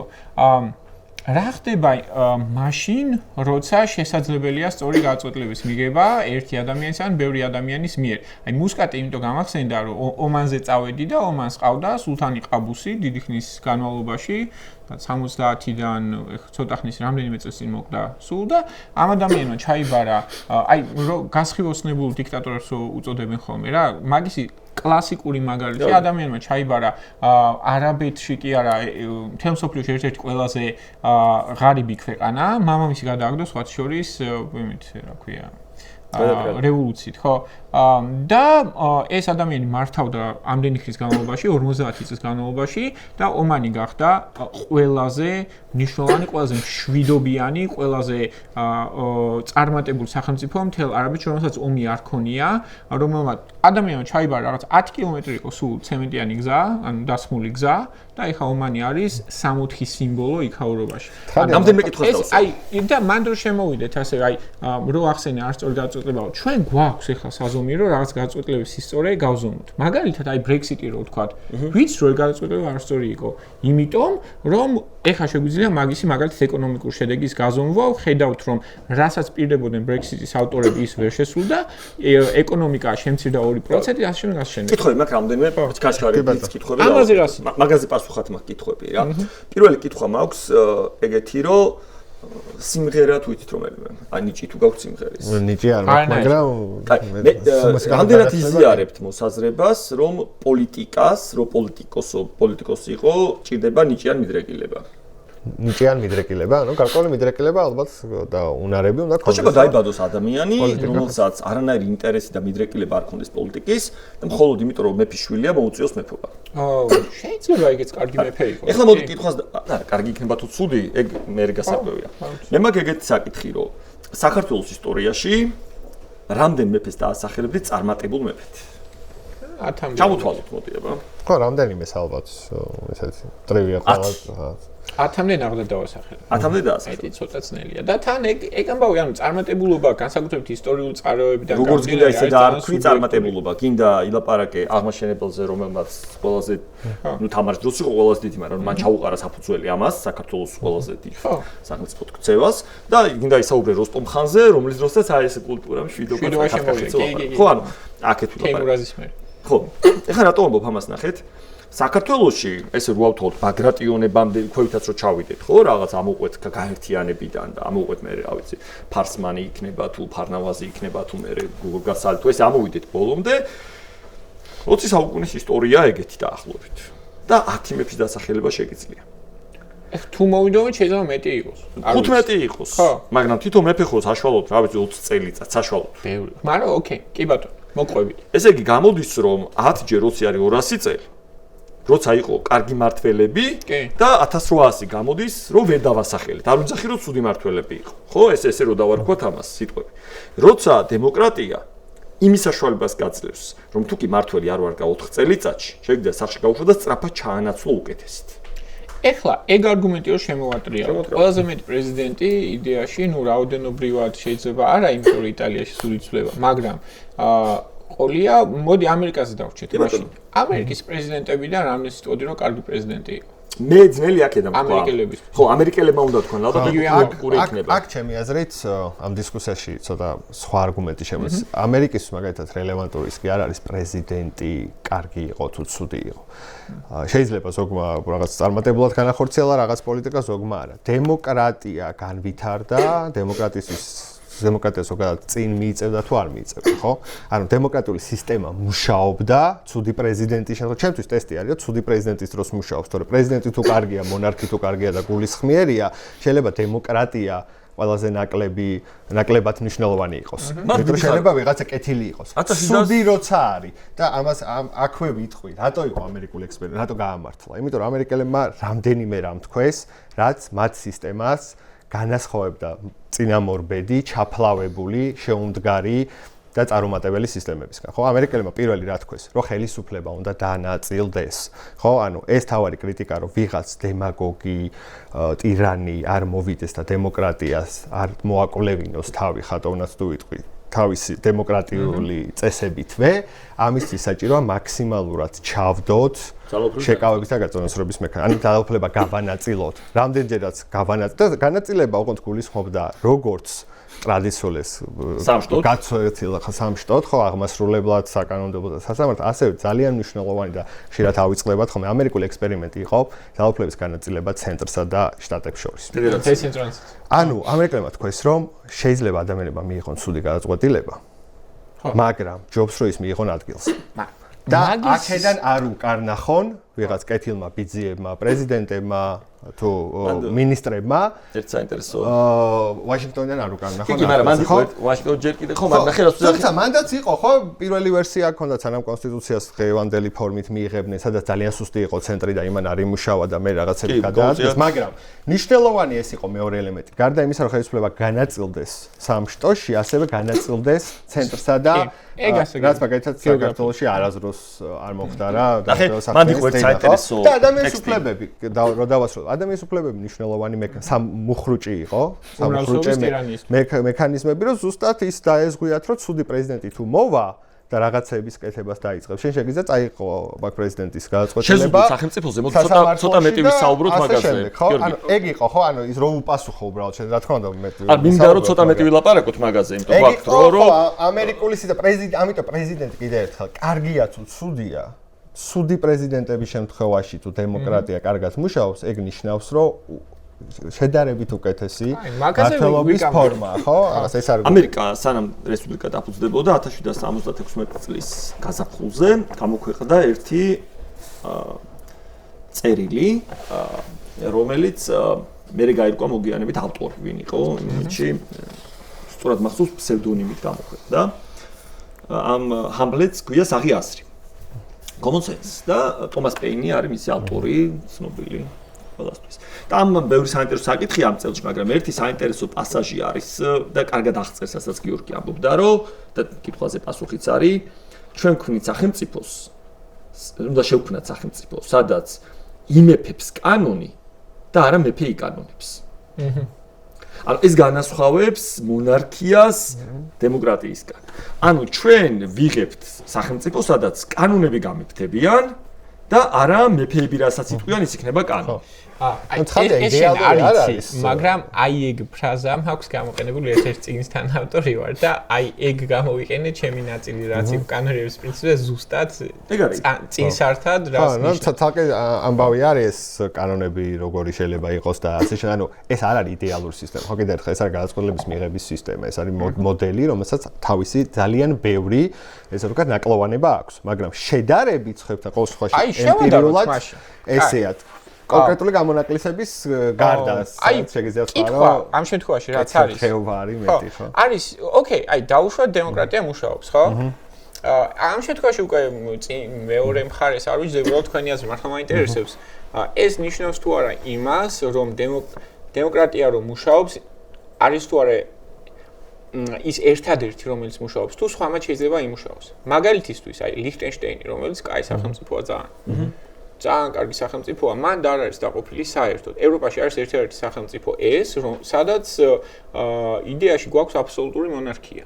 ანუ მან საერთოდ არ არის დაყოფილი ეს სამი შტო. არ აქვს. ის დაყოფა გვაქვს ჩვენ, რაც არის ცენტრსა და კანტონებს შორის, მაგრამ სამივე შტოს აკონტროლებს ერთი კაცი. და სხვათა შორის ეს არ არის რაღაცა რუდიმენტი წარსულის ან რაიმენ არის შეცვლილი. პირიქით, აქ იყო კონსტიტუციური მონარქია და 2003 წელს ამ ხალხმა თავისი ნებით მისცა ხმა იმას, რომ კონსტიტუციურს ნაცვლად აბსოლუტურზე გადასულიყვნენ. ანუ ეხლა და 2012-ში თუ 2011-ში იყო კიდევ კენჭისყრა, სადაც ეს პოლიტიკური პარტიები აღშფოთდნენ, არ შეიძლება ამ მეფეს ჰქონდეს ამისი უფლებაო და ხალხმა კიდევ ერთხელ განამტკიცა, რომ კი მეფეს უნდა ჰქონდეს მაგალითად იმის უფლება, რომ პარლამენტი დაითხოვოს, როცა გაუხარდება და გაყაროს და შეზღუდოს მისი უფლებები, მოსამართლეები აირჩიოს, კი არა, დანიშნოს და გაყაროს, როცა გაუხარდება და ასე შემდეგ.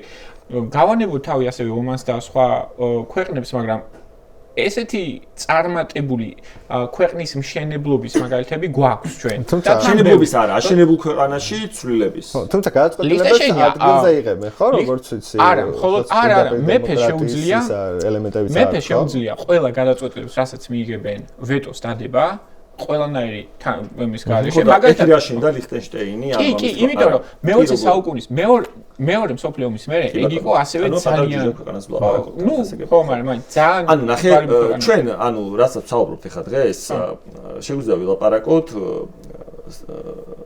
როგორ დავარქვათ ამას ერთ სახელმწიფოს ერთ გამონაკლის ვერ გამაზოგადებთ მეორე ჩემი ძილა ის იმიტომ რომ სახელი დემოკრატიული ქვია ყველაზე ავტორიტარულ სახელმწიფოებს შეიძლება იყოს ეგრე და პირიქითაც, ხო, მონარქია, სადაც თითქოს არ არის, იყოს ყველაზე ლიბერალური ან ჰუმანური, მოდი ესე დავარქვათ, ხო? ოღონდ ეგ დროის მოკლე პერიოდში ვხედავ ძალიან ახლა ამ ამბავს, რა ვიცი, ხვალ რომ მისი მეფე გახდეს ადამიანი, რომელსაც სრულიად სხვანაირად წარმოუდგენია სამყარო. მის ნებაზე უნდა იყოს მთელი სახელმწიფო. რატო გარისკეს მაშინ შენი აზრით? არ ვიცი, მე ამ ახლა მიყავს პასუხი. ხო, აი, მაშინ შემოგთავაზებ შესაძლო პასუხს რა. რასაც მივყავართ გიომ, რაც თქვა იქამდე, ანუ რატომ ვერ იმუშავა, ბოლოს რატომ მოცდა რაღაცნაირად ეს ამბავი ათენში, კი, ბევრი განსხვავების მიხედავთ რომში და ეხლა ამერიკის შეერთებულ შტატებს თუ სხვა სახელმწიფოებსაც ხედავთ, რომ რაღაც ძალიან სერიოზული კრიზისი აქვს, ხო? კრიზისი ვერ დავარქვა მე ამას ეხლა. კი. ნუ მე ვარქმევ, გამომყევი ამაში, მე მგონია რომ აი მაგალითად რაც ხდება სალვადორში, რომელსაც ჰქონდა ერთ-ერთი ყველაზე დიდი პრობლემა, რაც იყო სიკვდილიან მაღალი მკვლელობის მაჩვენებელი, ის იყო მსოფლიოში ნომერ პირველი 107 მკვლელობით 100,000 კაცზე, დღეს აქვთ 1.4 და ერთ-ერთი ყველაზე უსაფრთხო ქვეყანა. ანუ როცა ჩნდება, კი, მანდამდეც მივალთ. მაგრამ როცა და ამ ქვეყნის ფაქტობრივ დიქტატორს, რომელსაც გამოცხადებული აქვს საგანგებო მდგომარეობა, აქვს მსოფლიოში ყველაზე მაღალი approval rate. ანუ ყველაზე მეტად უყვართ თავის ქვეშევრდომებს, ესე რომ ვთქვათ. ზიმბაბვეას, ბოტსვანას ხებზეც მოყვებოდი, მაგრამ აი ეს თეზაც რო გავიაროთ, რას ფიქრობთ იმაზე, იმ მოსაზრებაზე, რომ როცა ქვეყანას უჩნდება როგორ ვთქვათ, ისეთი კრიზისი როგორც ჰქონდა მაგალითად ცინცინატის და ასე შემდეგ, აი ძალიან აშკარა კრიზისი, ამ შემთხვევაში ქვეყანამ უარი უნდა თქვას რაღაც დროით მაინც დემოკრატიაზე და ამ შემთხვევაში ტირანია შეიძლება იყოს, დიქტატურა ასე შემდეგ, უკეთესი გამოსავალი. ჯერ ერთი უნდა ვთქვათ, რომ დემოკრატიას აქვს შესაბამისი მექანიზმები, რომ საგანგებო მდგომარეობების დროს, არაორდინალური, მოდი ასე ვთქვათ, მდგომარეობების დროს გადაწყვეტილებები მიიღებოდეს უფრო სწრაფად და ეფექტიანად, ხო? ამ შემთხვევაში, რასაც გულისხმობ, დავაზუსტეთ, ეს არის სრული აბიუზი, გაუქმება ფაქტობრივად მაგ მექანიზმებს, იმიტომ რომ ადამიანმა 5 წლის განმავლობაში, ხო, ვინც არ იცის რა, გაუქმა ფაქტობრივად ყველანაირი დემოკრატიული მექანიზმი, გაყარა უზენაეს სასამართლოდან და სხვა შტოებიდან ყველა ვისაც ეს ადამიანი არ მოსწონს, ყველაფერი გააკეთა, ერთი კაცი მართავს ქვეყანას. კი, და თუ ჩვენ ეფექტიანობის თვალსაზრისით შევადარებთ, როგორც მუსოლინის იტალია, ასევე ჰიტლერის გერმანია იყო ძალიან ეფექტიანი იყო, ყველა მიმართულებით მათ შორის ეკონომიკური ზრდით, სამხედრო თვალსაზრისით და შიდა გაწყვეტილების მიღებით, ხო? და ამაზე და ის ხალხი არა დაუშვათ. არა შეუდარებლად ეფექტიანი იყო და იმ პერიოდში იმ კონტექსტში საერთოდ დიქტატურა არ იცვლებოდა არაორდინალურ მომენტს. პირიქით, ხო, დემოკრატიები და განვითარებული დემოკრატიები წაგებული ქვეყანა გამოაყენა ფეხს. იქცა და სტალინის ამასობაში, საბჭოთა კავშირში ბარი. და ცხადია იმ დროისთვის ამ შეერთებული შტატები იყო მაგალითად მოჩანდა როგორც ბრიტანეთი, როგორც გამონაკლისი და ჩეხოსლოვაკია მაგალითად როგორც გამონაკლისი, როგორც დემოკრატია, თორე დიქტატურები და ავტორიტარიზმი ზოგადად მიღებული პრაქტიკა იყო. აი ახლანდელ ამბებს ყვებით, ხო, გაეროს შექმნამდე პერიოდს ვამბობთ, ხო? ამიტომ ეს ხადია ამაში კამათი, რომ ერთპიროვნული მართლობა ძალიან ხშირად არის უფრო ეფექტიანი. ამაზე არ ვიცი, შეიძლება ვიკამათოთ, მაგრამ ასე არის ხშირ შემთხვევაში, მაგრამ მეორე არის, რას იწვევს ეს, ანუ რის ფასად ხდება. ხო? მაგალითად, სიკვდილით დასჯა ყველაზე ეფექტიანი სასჯელია. იმიტომ რომ შენ აქრობ პრობლემას, მაგრამ ჩვენ ხო არ ვამბობთ, რომ სიკვდილით დასჯა ეს კარგია, ხო? ანუ კარგი სასჯელია, ანუ სწორი გამართლება ყოველ შემთხვევაში ამ კონტინენტზე, ამ საზოგადოებაში, ხო, არ ვამბობთ, ხო? მაგრამ ეფექტიანობა არ არის მოკლედ ერთ-ერთი გამსაზღვრელი, ხო? რატომაც შეიძლება რომ თქვა, რომ აი ერთპიროვნული მართლობა რაღაცა მოაგვარ. კი, აბსოლუტურად შეიძლება რომ მან მოაგვაროს რაღაც გარკვეული პრობლემები საზოგადოებაში, მაგრამ გრძელვადიანად ის ადამიანს ართმევს ყველა იმ ნიშან-თვისებას, რაც ადამიანად აქცევს და არა მხოლოდ რაღაც იმათ რა ქვია ცხოველად, ხო? ჩვენ ავარჩიოთ, ესე იგი, ხვალინდელი ქათამი და არადგონელი კვერცხი ამას სამბოლოს. არა, გააჩნია რატო? სადაც მოდი ეს და იმას ვქნათ. იმიტომ რომ მაგალითად სალვადორზე რო ვთქვათ რა, გრძელვადიანად შეიძლება ვიღაცა ადამიანი თულად ისქნეს ციხეში, ასე შემდეგ, მაგრამ დღეს ამ თეორიულ უფლებებზე, რაც არის კანონის უზენაესობა, დემოკრატიული პრინციპები, ასე შემდეგ, ამაზე უარის თქმით, ხვალინდელ რაღაცა უფლებებზე უარის თქმით, დღეს მიიღეს უკეთესი რაღაცა მოწყობის ქვეყანას საქმიდან გადაგიხსოვთ ადამიანი თავს უსაფრთხოს ლაპარაკობს რომ არ გესურვებს მაგრამ შეიძლება სახელმწიფომ დაგიჭიროს კი და ამიტომ ორმაგი ანუ შენ თუ კი რამე შეგაწუხებს ისეთი რომელსაც სიტყვი და ამოთქვამ ამ შეიძლება ჩახსნან ციხეში ნუ იქ მაგის შანსი უფრო პატარაა ხა ვიდრე იმის რომ გესწორდნენ შენ რომ გამოხვიდე და თქვა რომ დიქტატორი მართავს დღეს ჩვენს ქვეყანას დაგიჭერენ და ჩახსვამენ ციხეში ესეა მაგრამ ამავდროულად თავს არ გესმიან ქუჩაში და არ არის არჩევანი ამ ორ შორის ანუ ამას ვიძახი იმიტომ არსებობს ქვეყნები სადაც არც თავს გესვრიან ქუჩაში და რო გამოხვალ ქუჩაში რის თქმაც გინდათ ის შეგვიძლია და არ უნდა ვთქვათ ჩვენ რომ რადგან თავს აღარ ესვრიან ადამიანებს კარგია დიქტატურაში ცხოვრება დილემაა ხო არ არის ეგ დილემა ესეთი რა თუ არჩევანს თუ დააყენებ მარტო ეს თუ არჩევანი ხო ხო ყოველთვის მოიფიქრებ არგუმენტებს და მოიყვან მტკიცებულებებს რატომ ჯობს ერთპიროვნული ან ვიწრო წრის მიერ გადაწყვეტილების მიერ. იმიტომ ყოველთვის იქნება მეტად ეფექტიანი, სწრაფი და ადვილად განხორციელებადი. იმიტომ რომ შენ ადამიანებს ახლა ყველას აიღებ ან ციხეში ჩასვამ ან პირს ამოუკერავ, ცხადია არავინ არ დარჩება, ის ამას შეგეწინააღმდეგება, ხო? ცხადია, თუ ასე დასვამ არჩევანს, მაგრამ როგორც გიორგი თქვა, ხო? იმიტომ იმუშავა ამ სისტემამ იმ ფორმით და იმ შინაარსით როგორც დღეს მუშაობს, რომ სწორედ ეს მექანიზმები ჩაიდო, რომ ერთი მხრივ უმრავლესობა რაღაც არ მოახვიოს თავს ყველას თავისი მისწრაფებები, ან დიქტატორები არ მოვიდნენ, ან ტირანები არ მოვიდნენ, ბოლომდე შეიძლება ვერ აზღვევს, მაგრამ ყოველ შემთხვევაში ცდილობს, რომ ეს დააზღვიოს და მეორე მხრივ ზუსტად ეს სრულ დილემები გამორიცხოს, ხო? სადაც თუ ადამიანი შენზე ძალადობს, შენ შეგიძლია რომ შენივე თავი დაიცვა და ესეც გარანტირებული უფლებაა, ხო? ანუ ჩვენ გვავიწყდება, მაგრამ ძალიან ბევრ მათ შორის ადამიანის უფლებათა დეკლარაციაზე პირდაპირ წერია, რომ თუ ტირანისკენ წავიდა მართლობა, შენ შეგიძლია იგი დაამხო უბრალოდ, ხო? ანუ ეს უფლება გააქვს აჯანყების. ეს არსად არ წასულა, ხო? არა, მან დემოკრატია ხო აქედან ანუ ჩვენ ესე კი არა ვართ, რომ სტატიკა. მოდი ესეც ხო არ გვესინჯა. ეგრე კი არა ვართ. ჩვენ ეგეთი წარსულიდან მოვდივართ. საქართველოს ისტორიას რო თვალი გადავავლოთ, ჩვენ არ მოგვიწია ცხოვრება არასდროს, ყოველთვის იმდენი ხნის მანძილზე რომ ეს საზოგადოებას ეფექტიანად გარკვევით ეგძნო, არ მოგვიწია ცხოვრება დემოკრატიაში. ანუ ჩვენ დემოკრატიაზე ვლაპარაკობთ, დემოკრატიაზე იმ გაგებით რომ მათ უნდა უზრუნველყოს ადამიანების ბედნიერად ცხოვრება, ვლაპარაკობთ სხვების მაგალითებზე, ხო? კი, იმიტომ რომ დამოუკიდებელ რესპუბლიკას რომ მიცემოდა განვითარების შესაძლებლობა 1918-21 წლებისას ჩვენ შეიძლება სხვა ქვეყანაში გვეცხოვრა, ყოველ შემთხვევაში დანატოვარი, რომელიც კონსტიტუციის სახით დატოვა 1921 წელს, მარტში სანამ წავიდოდნენ ბათუმიდან ემიგრაციაში ხელისუფლება და დაიბეჭდა ეს კონსტიტუცია ბათუმში, როგორც იცით, დატოვა წინასახელმწიფო. ეს არის ერთგვარი გზავნილი, როგორი სახელმწიფოს აშენება უნდათ მომავალში და ჩვენ ეგეთ სახელმწიფოში ვიცხოვრეთ, ჩვენ ვცხოვრეთ სხვა ტიპის სახელმწიფოში აბსოლუტურად, სადაც ადამიანებს გამოცხადდა უცებ დიქტატურა, მუშათა და გლეხთა დიქტატურა, მუშათა და გლეხთა არაფერს არ ეკითხებოდა.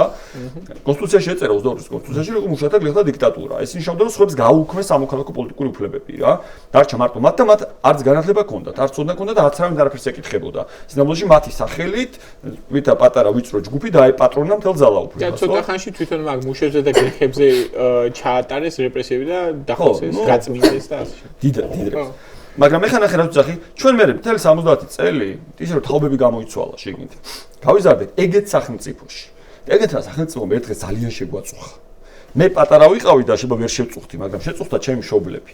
შეწუხდა ჩვენი მშობლები, ესე ვთქვათ, ხო? და მათ გადაწყვიტეს რომ ამაზე ვარიეთ, თქვათ. იმიტომ რომ დღეს იოლია ლაპარაკი, მასე კაი რა უჭირს ახლა არჩევნებში მონაწილეობის უფლება თუ არ გექნება, იმიტომ არ იყო არჩევნები რა სტარდებოდა. მხოლოდ ერთ პარტიას ჰქონდა არჩევნებში მონაწილეობის უფლება, ხო? დემოკრატია ის ვერ არის, ხო? ახლა ლიბერალური დემოკრატია არსენა გიორგიმ და მასაც მიუბრუნდეთ მე კარგად რას გულისხმობ. იგივე ეს ყველაფერი აღარ გვინდოდა. თუმცა ბუდიში და ეს რა აღარ გვინდოდა, ამიტომ დავიწყეთ რაღაც ახლის კეთება. ნუ ამ ახლის კეთებაში რაღაცები არ გვეყო.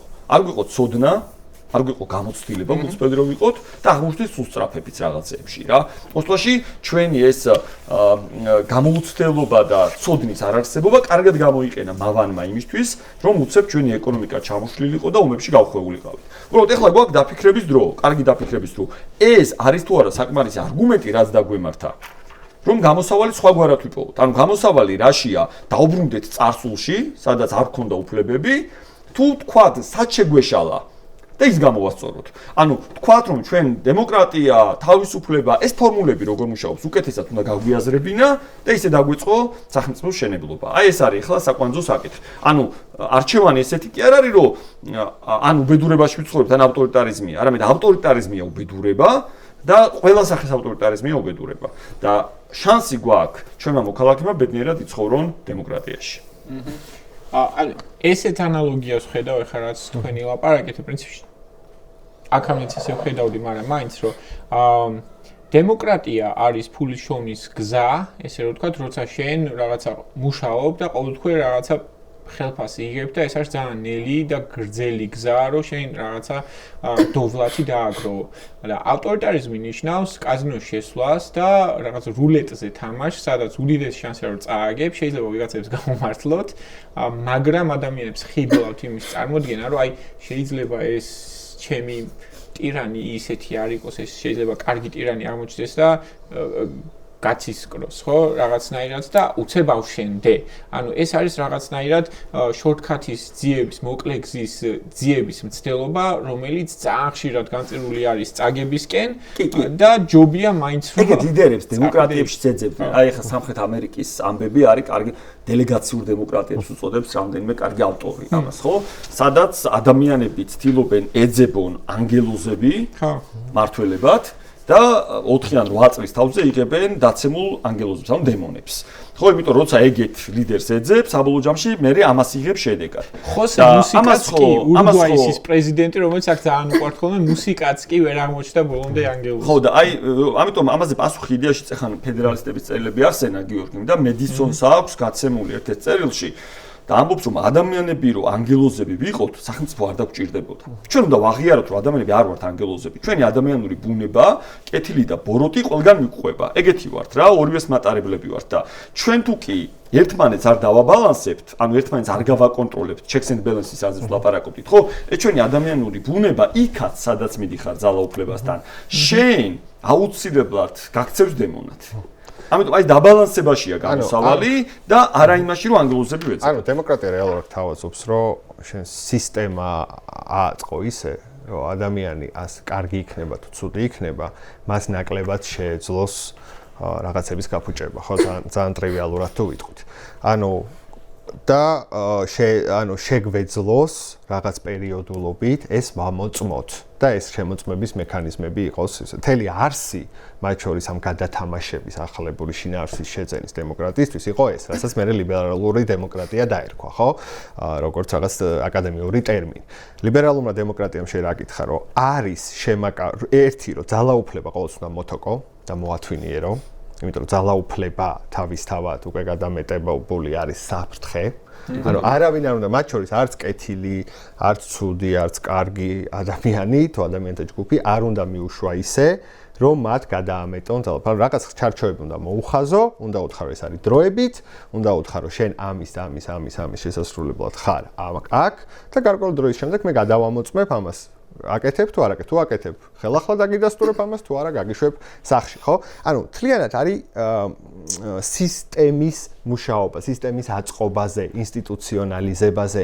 თავისთავად ეს სისტემა არის სიკეთე. ხო, თავისთავად ესე რომ ვთქვათ, თავის მოტყუება ხოლმე იმის ტკიცება, რომ აი ვიღაც კეთილი მოვა, ან კარგი ადამიანი მოვა სათავეში და ან ადამიანთა ჯგუფი არ აქვს მნიშვნელობა ამას, პარტია, რომელიც გვიშველის, ხო? ეს გრძელვადიანათაც არა, აი სულ რამდენიმე რაღაც პერიოდში, ხო? რაღაც გაზომვად პერიოდში ყოველთვის იღებს ამ შედეგს, ხო? რაც უნდა ეფექტური იყოს. დარწმუნებული ვარ, აი სალვადორშიც და სხვაგანაც ეს მალევე იჩენს თავს, როდესაც ადამიანები უკმაყოფილოები იქნებიან უკვე იმის გამო, რომ აი უკვე ზედმეტი მოსდის და არ უნდა იყოს და მე როგორც წესი ხდება ან გადატრიალებები, ან კიდევ უფრო ღრმად შედის კრიზისი, ხო? ამიტომ მნიშვნელოვანი არის კიდე ერთხელ სისტემა აძლევს თუ არა საშუალებას იმას, რომ სოციალური ცხოვრება წარიმართოს მეტნაკლებად გამართულად და არა ის ადამიანი თავისი მოწოდებით უფრო კეთილია და კარგი ადამიანია თუ უფრო ცუდი და ბოროტი და ასე შემდეგ, ხო? ანუ უგონ ეს დაბალანსების სისტემა checks and balances-ას ვეძახით. ხო, დაბალანსების არა სხვა სისტემის რა კრიტერიუმებიც არის. არა, ხო, ანუ ადამიანის უფლებების შეზღუდვა, კანონმდებლობის და მართლობის რაციონალურ პრინციპებზე დაფუძნებული განხორციელება, გადამოწმება, რაზეც ლაპარაკობდა, ანუ საუბარია სამართლიან თავისუფალ არჩევნებზე და პერიოდულ არჩევნებზე, ხო, რომელიც ამის საშუალებას გეძლევა, რაც პრინციპებია ხა, ხო, ლიბერალური დემოკრატიის. და ამათი ნაწილი ოღონდ არის სამართლებრივი სახელმწიფოს პრინციპის ქვეშ მოქცეული, ხო? ანუ მაგალითად შეზღუდული სახელმწიფო, არასუპრაპერსონალური ან ვინმესთვის მსახური სახელმწიფოს გამორიცხვა, ხო? ეგ არის სამართლებრივი სახელმწიფოს პრინციპის ნაწილიც, ხო?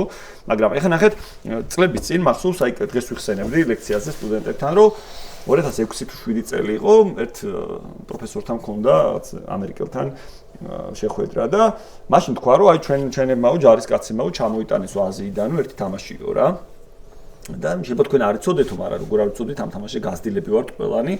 ეს არის ჯეირანი. იცით ხო ეს თამაში? აი ეს რაც მაგრატელი, ქვა და ქაღალდი. Rock paper scissors. ხო.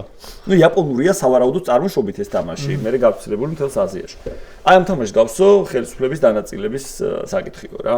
საკმარისია ამ თამაში თქვა, რომ მაგრატელი მაგალითად ვეღარ გაჭრის ქაღალდს, მორჩა ვეღარ თამაშობ. ანუ ეგრე აღარ იმუშავებს ეს მექანიზმი, როგორც კი რომელიმე ერთი ხელისუფლების თუ გაიჭრება წინ საკუთარი დიდი ძალაუფლებით. ანუ ამიტომ რაც კეთილი მიზნებისთვის ძალიან ხო, რა თქმა უნდა ძალაუფლებას ყველა ეთქოს კეთილი მიზნებისთვის. ანუ ყველა ამბობს, რომ სიკეთე უნდა გააკეთოს და ამიტომ ამის დრო ეხლა არ არის. For the greater good, ბოლოს უკეთესი იქნება. უკეთესი იქნება და ბოლოს უარესი. იმაზე უარეს კიდე ერთხელ იმაზე უარეს ცხადე დემოკრატიის ვერაფერი ვერ მოხდება, რაც ადამიანში არის, ხო? ანუ ამიტომ არ მიყვარს ხოლმე ზახშირად, როცა ამბობენ, რომ აი იქ რა იცის კაცო იმ ადამიანმა, იქ რო ცხოვრობს იმ სოფელში, ჩვენ აგერ უკეთესად ვიცით, ხო? აი ყოველთვის აი ამიტომ არ მომწონს ეს მიდგომა, ხო? იმიტომ რომ დემოკრატიაში ადამიანზე უკეთესად მოკლედ იმ ადამიანზე, ვისაც რაღაც ეხება, მაინც ვერ გადაწყვეტს, ეს არის დემოკრატიის დადებითიც, ეს უპირატესობას და ნაკლოვანებას, ხო? ცხადია, იმიტომ რომ უნდა გარისკო, უნდა დაუშვა ეს, რომ ადამიანებმა უკეთ იციან მათ რა ჭირდებათ, მიუხედავად იმისა, ჩვენ რამდენად რაციონალური გონია ეს თუ არა, ხო? აი მაგალითად რამდენიმე წლის წინ იყო და ხდება ახალც არის რაღაც სახელმწიფო პროგრამა, რომელიც სოფლებს აძლევდა ძალიან მინიმალურ მიზერულ ფულს, მაგრამ ეუბნებოდნენ, რომ აი თქვენ რაც გინდათ, ის გააკეთეთ და ბევრმა ძალიან დასახლებამ გადაწყვიტა, რომ სარიტუალო სახლი აეშენებინა სოფელში, ხო? და ნუ ეხლა ბევრი ჩვენი კოლეგისთვის თუ ადამიანისთვის და კარგი ადამიანისთვის, ნუ სასაცილოთაც არ ეყოთ, რომ აი შიმშილით რაღაცა შიმშილია ეკონომიკური გაჭირვება და სარიტუალო სახლს რატო. მაგრამ საბოლოო ჯამში იმ ადამიანებს ეს ჭირდებათ და მე რაც არ უნდა ამაზე ვიქიმიკო ან ვასაბუთო კიდეც რომ ეს არის ირაციონალური გადაწყვეტილება მე უფრო მეტი სიკეთე იმ ადამიანებს საშუალება მიცემს კვირაში ჭირდებათ ესეთი სახლი და კვირაში ერთხელ უწევთ ეგრეთ წოდებული პალატკის ანუ მისი ძველი რუსული სამხედრო წარმოების ბრიზენტით გაჭიმვა სეფის და მე აკეცვა მე კიდე ამის ნაცვლად ადამიანები აგვარებენ საქმეს უკეთესად საერთოდ არ არის არც აქ წდება ჩვენი გზები ესე ვიტყვი იმიტომ რომ და ისევ იმ არგუმენტით რომ წინაზე გაგაწევთ იმიტომ ყველა ნებისმიერი საწინააღმდეგოს დაშვება რომელიც იტყვის რომ აი ჩვენ მე უკეთესად ვიცი თქვენ რა გჭირდა შენ რა გჭირდება ხო? ხო ან მართლობის მოდელში ცენტრმა უკეთესად ისიც ხო? უფრო გრძელვადიან პერიოდში უფრო მეტი ზიანის მომტანია ხოლმე, იმიტომ რომ ყოველთვის არის ცდუნება რომ მე ის უკეთესად ვიცი ეს უკეთესად მოდი შენ ახმა არ მოიყო პოლიტიკაში არ ჩაერიო და მე რაღაცებს მოგიგوارებ და ასე შემდეგ და ეს გრძელდება იწელება ესე რომ თქვა და საბოლოო ჯამში რაღაცა ტიპის ავტორიტარიზმამდე მიდის ხო? რაღაც ელემენტის მატარებელ ავტორიტარიზმამდე ხო არცად მაგალითად საქართველოსნაირი ცენტრალიზებული სახელმწიფო მაგალითად ამ კონტინენტზე თითქმის არ არის თუ არ ჩავთვლით ჩვენზე უარეს მდგომარეობაში ყოფ სახელმწიფოებს ხო ან ავტორიტარებს ან დიქტატორებს ხო არცად ესე ცენტრალიზებული არა ორი საკითხი მინდა მე ვიდრე როგორც ჩვენ თქვი და ბოლოს მე ვიტყვი მაშინ ბოლო არა ჯერ კიდე მოგ რომ სასაუბროთ ეს ორი საკითხი არის პირველი ეს არის როგორ შევზღუდოთ უმრავლესობის დიქტატურა ანუ დემოკრატია რო გულისხმობს რომ აირჩიოს უმრავლესობა ხო როგორ მოითოკოს ამხელა ძალაუფლებით მოსული მართველი ანუ რითი უნდა მოითოკოს გარდა დანაწილების არაძეს ლაპარაკობდით ძალაუფლების ამ კითხვით დავიწყოთ და მეორე კითხვას მერე დავსვამ ბოლოში ხო ალბათ უნდა განსაზღვროთ ეს უმრავლესობა ხო არა მერისი თქმაც მინდოდა არის ის რომ ამ თეს ვერ ვეთანხმები და ვერ ვეთანხმები არა იმ თეორიული მსჯელობების გამო არამედ ძალიან პრაქტიკული ამბის გამო რაც გვაქვს დღეს ჩვენ ვართ ისეთ დროში რაც წინაზეც თქვი რა რომელიც არ ქონია სამყაროს თუ ძველ ბერძნებს ქონდათ სიტყვაზე ეს დემოკრატიის პირველი რაღაცა პირველ გაკვეთილებს ისინი გვაძლევდნენ ჩვენ ვიქნებით პირველი ვინც მივცემთ გაკვეთილებს შემდეგ აუც საუკუნეებს ეს არის სოციალური მედიის ამბები ეს არის კიბერსივრცის ამბები ხელოვნური ინტელექტი და ასე შემდეგ ჩვენ ვართ დროში როცა უმარტივესია აი მას ყველაზე ხარშით ეფექტიანი ამბავი არის ის რომ აი ეს ხალხი უბრალოდ მოატყუო მიაღებინო გადაწყვეტილება რომელიც გონია რომ სამისოა და რეალურად ამით საკუთარ თავს აზიანებს ეს არის გადაწყვეტილება რომ გაიზარდოს გაათავისუფლონ საკუთარ დაკარგოს თავისი ნებით თავისი სამუშაო ადგილი ეს არის გადაწყვეტილება რომ რა ვიცი გაიზარდოს ფასები და ასე შემდეგ ანუ ცალკე რო არ გავყვე კონკრეტული ქვეყნების მაგალითებს რა აი ამ манипуляციებით პოპულიზმით რომელიც გიორგი დაასახელა როგორც დემოკრატიის პირველ მტრად ხო ერთ-ერთ ყველაზე მთავარ შესაძლო საფრთხედ რამაც დემოკრატიის დამხობა შეიძლება გამოიწვიოს ეს საფრთხე აქამდე ასეთი ძლიერი არასოდეს არ ყოფილა იმიტომ რომ ასეთი მარტივი არასოდეს არ ყოფილა ამიტომ მე არ მგონია რომ რაც მუშაობდა ადრე, რაზეც შეიძლება თქვა, რომ ანუ შეიძლება ამითი შეკავება, რომ გამოვაცალოთ რაც უმრავლესობის დიქტატურას, ეხლა იგივე გზები იმოქმედებს. ამიტომ ლაპარაკობდი წინაზეც, რომ ეგ სივრცეები გამხატვის თავისუფლებას მათ შორის ახალი რეგულაციები რაღაცები უნდა შემოვიდეს, არ შეიძლება სხვანაირად. ეს რეგულაციების ხელში იქნება რომ შემოვა.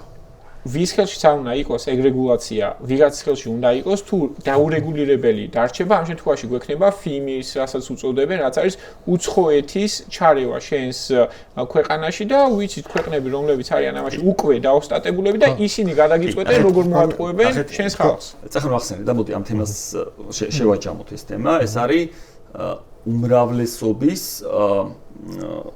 შეზღუდვა. თუ კი უმრავლესობა აკომპლექტებს ხელისუფლებას, წინა შეხვედრაზეც ვახსენეთ, საბა თუ გახსოვს, რომ შეიძლება მიღო უმრავლესობის ტირანია. და ეს უმრავლესობის ტირანია არის მანამდე ცნობილ ტირანიებს შორის ყველაზე საშინელი. იმიტომ რომ უმცირესობის ტირანიაში უმცირესობას ეშინია უმრავლესობის აჯანყების. და როცა უმრავლესობა ეპატრონება ძალაუფლებას, როგორ უნდა მოახერხოს დემოკრატიამ ამ შემთხვევაში შეკავება. მიხდით ხო? რომ არ დაემართა ნაცისტურ გერმანიას მაგალითად ხო? ან ფაშიზმში რაც მოხდა სხვაგანაც ხო? აი ეს არის კითხვა, რომელიც რა არის ის, რითაც უნდა შევაკავოთ უმრავლესობა, ან მათ გქონდეს, უმრავლესობას უნდა გქონდეს მართლობის შესაძლებლობა, მართვის შესაძლებლობა, მაგრამ არა ყველაფრის გაკეთების შესაძლებლობა. მე ვიტყოდი, რაც შეიძლება ემართებოდეს საქართველოსაც, რაც რაღაცა პერიოდში ცოტა ხნით მაინც ნამდვილი რაღაცა ესეთი დემოკრატია შეიძლება ცოტა ხანი ყოფილიყო და ეხლა მივიდივართ ავტორიტარიზმისკენ, იმიტომ რომ რაღაცა ჯგუფი მოაჯდა ყველაფერს და დანარჩენ ქვეყანას თვითონ მართავს, ხო? უნდა რომ ყველა დანარჩენი დაუქვემდებაროს თავის რაღაცა სურვილს. ხო, მაგრამ ამით ხომ უმცირესობის ტირანიას იღებს. მე გეუბნებით, მაშინ როცა უმრავლესობამ პატიოსნად გადასცა ძალაუფლება მთავრობას, ანუ არა მანიპულაციების და გაყალბების არჩევნების გზით. ნაცისტური გერმანია გადასცა ძალაუფლება და ხელისუფლებამ დაიწყო იმის კეთება, რაც უმრავლესობას უნდა და თუ ეს მაგალითად გულისხმობს უმცირესობების განადგურებას. ხო, ანუ ყველაზე ისეთი არის თუ არის დემოკრატია. ხშირად გაიგებთ უმრავლესობას ხო უნდა ეხო დემოკრატია. ყველაზე ხშირად ნახსენები არგუმენტი და თავშიც ეს თქვით, ხო, რომ პირდაპირ გაგებით, ახისტად გაგებით, ცხადია და დემოკრატიას დღემდე ახასიათებს, რომ მისი მთავარი საკვანძო ელემენტი არის უმრავლესობის მიერ გადაწყლის მიღება უმრავლესობით, რაც ნიშნავს, რომ რაღაცა კონკრეტული რაოდენობა ადამიანების თუ ჩათვლის ასე მიიღება ამგვარი გადაწყვეტილება. მაგრამ სწორედ ლიბერალური დემოკრატიის განმასხვავებელი ის არის, რომ ეს უნდა შეაკავოს მისწრაფებები, რაც შეიძლება უმრავლესობის გადაწყვეტილებამ ტირანიაში გადაზარდოს და ასეთი სავალალო გამოცდილება ქონია ხო კაცობრიობას, იგივე რასობრივი დისკრიმინაცია, რელიგიური დევნა, ცენზურა, ყველაზე ნაკლებად ხო? ცენზურა იყო გადაწყვეტილება, რომელსაც როგორც წესი უმრავლესობები არა მხოლოდ ადრე უჭერდნენ ხალხს, შეიძლება დღესაც კი საზოგადოების უმრავლესობამ გარკვეულ შემთხვევაში დაუჭიროს მხარი, ხო? ეს მიუღებელი ამტვარებლობა. ხო, მიუღებელია რაღაცის გზნობების შეურაცხყოფას იწვევს და ასე შემდეგ. როგორ უნდა დააზღვიო ეს? ერთი რაც ჩვენ თქვით, ეს არის ადამიანის უფლებების კონცეფციის შემოტანა, ანუ იმის თქმა, რომ თითოეულ ჩვენ გაქვს უფლებები და ამ უფლებების დაცვა შეუძლია ინსტიტუციურად და სასამართლოები არიან ის ხელისუფლების შტოები, რომლებსაც ყველაზე ნაკლებად უნდა აინტერესებდეთ, ესე რომ ვთქვათ, რამდენად ამომრჩეველი ამას ხარს დაუჭერს თუ არ დაუჭერს, ანუ მათი, ამიტომ არ ვამხრობი მე მაგალითად არჩევის მოსამართლეებს, იმიტომ რომ ელექტორალური, ესე რომ ვთქვათ, ბოჭვა ყველაზე ნაკლები უნდა ელექტორალური შეზღუდვა ყველაზე ნაკლები უნდა კონდეს მოსამართლეს, ხო? ეს არის ერთი, მეორე არის თვითონ ხელისუფლების შტოებს შორის შეკავება გაწონასწორება არა სასამართლოში, რომ ადამიანი წავიდეს სასამართლოში რაღაც იმას ქნას, ხო? იჩილოს. არამედ თუ შენ აბალანსებ უმრავლესობა და უმცირესობა მათ შორის საკანონმდებლო ორგანოში, ან იგივე მთავრობაში, ან კოალიცია თუა განსაკუთრებით მაშინაც, ხო? თუ არის შესაძლებლობა, რომ დააბალანსო, მოთოკო, გააკონტროლო, აი იგივე ნაცისტური გერმანია ვახსენეთ, ხო? ნაცისტურ გერმანიას, სანამ ეს ჩამოყალიბდა როგორც რეჟიმი, ხო?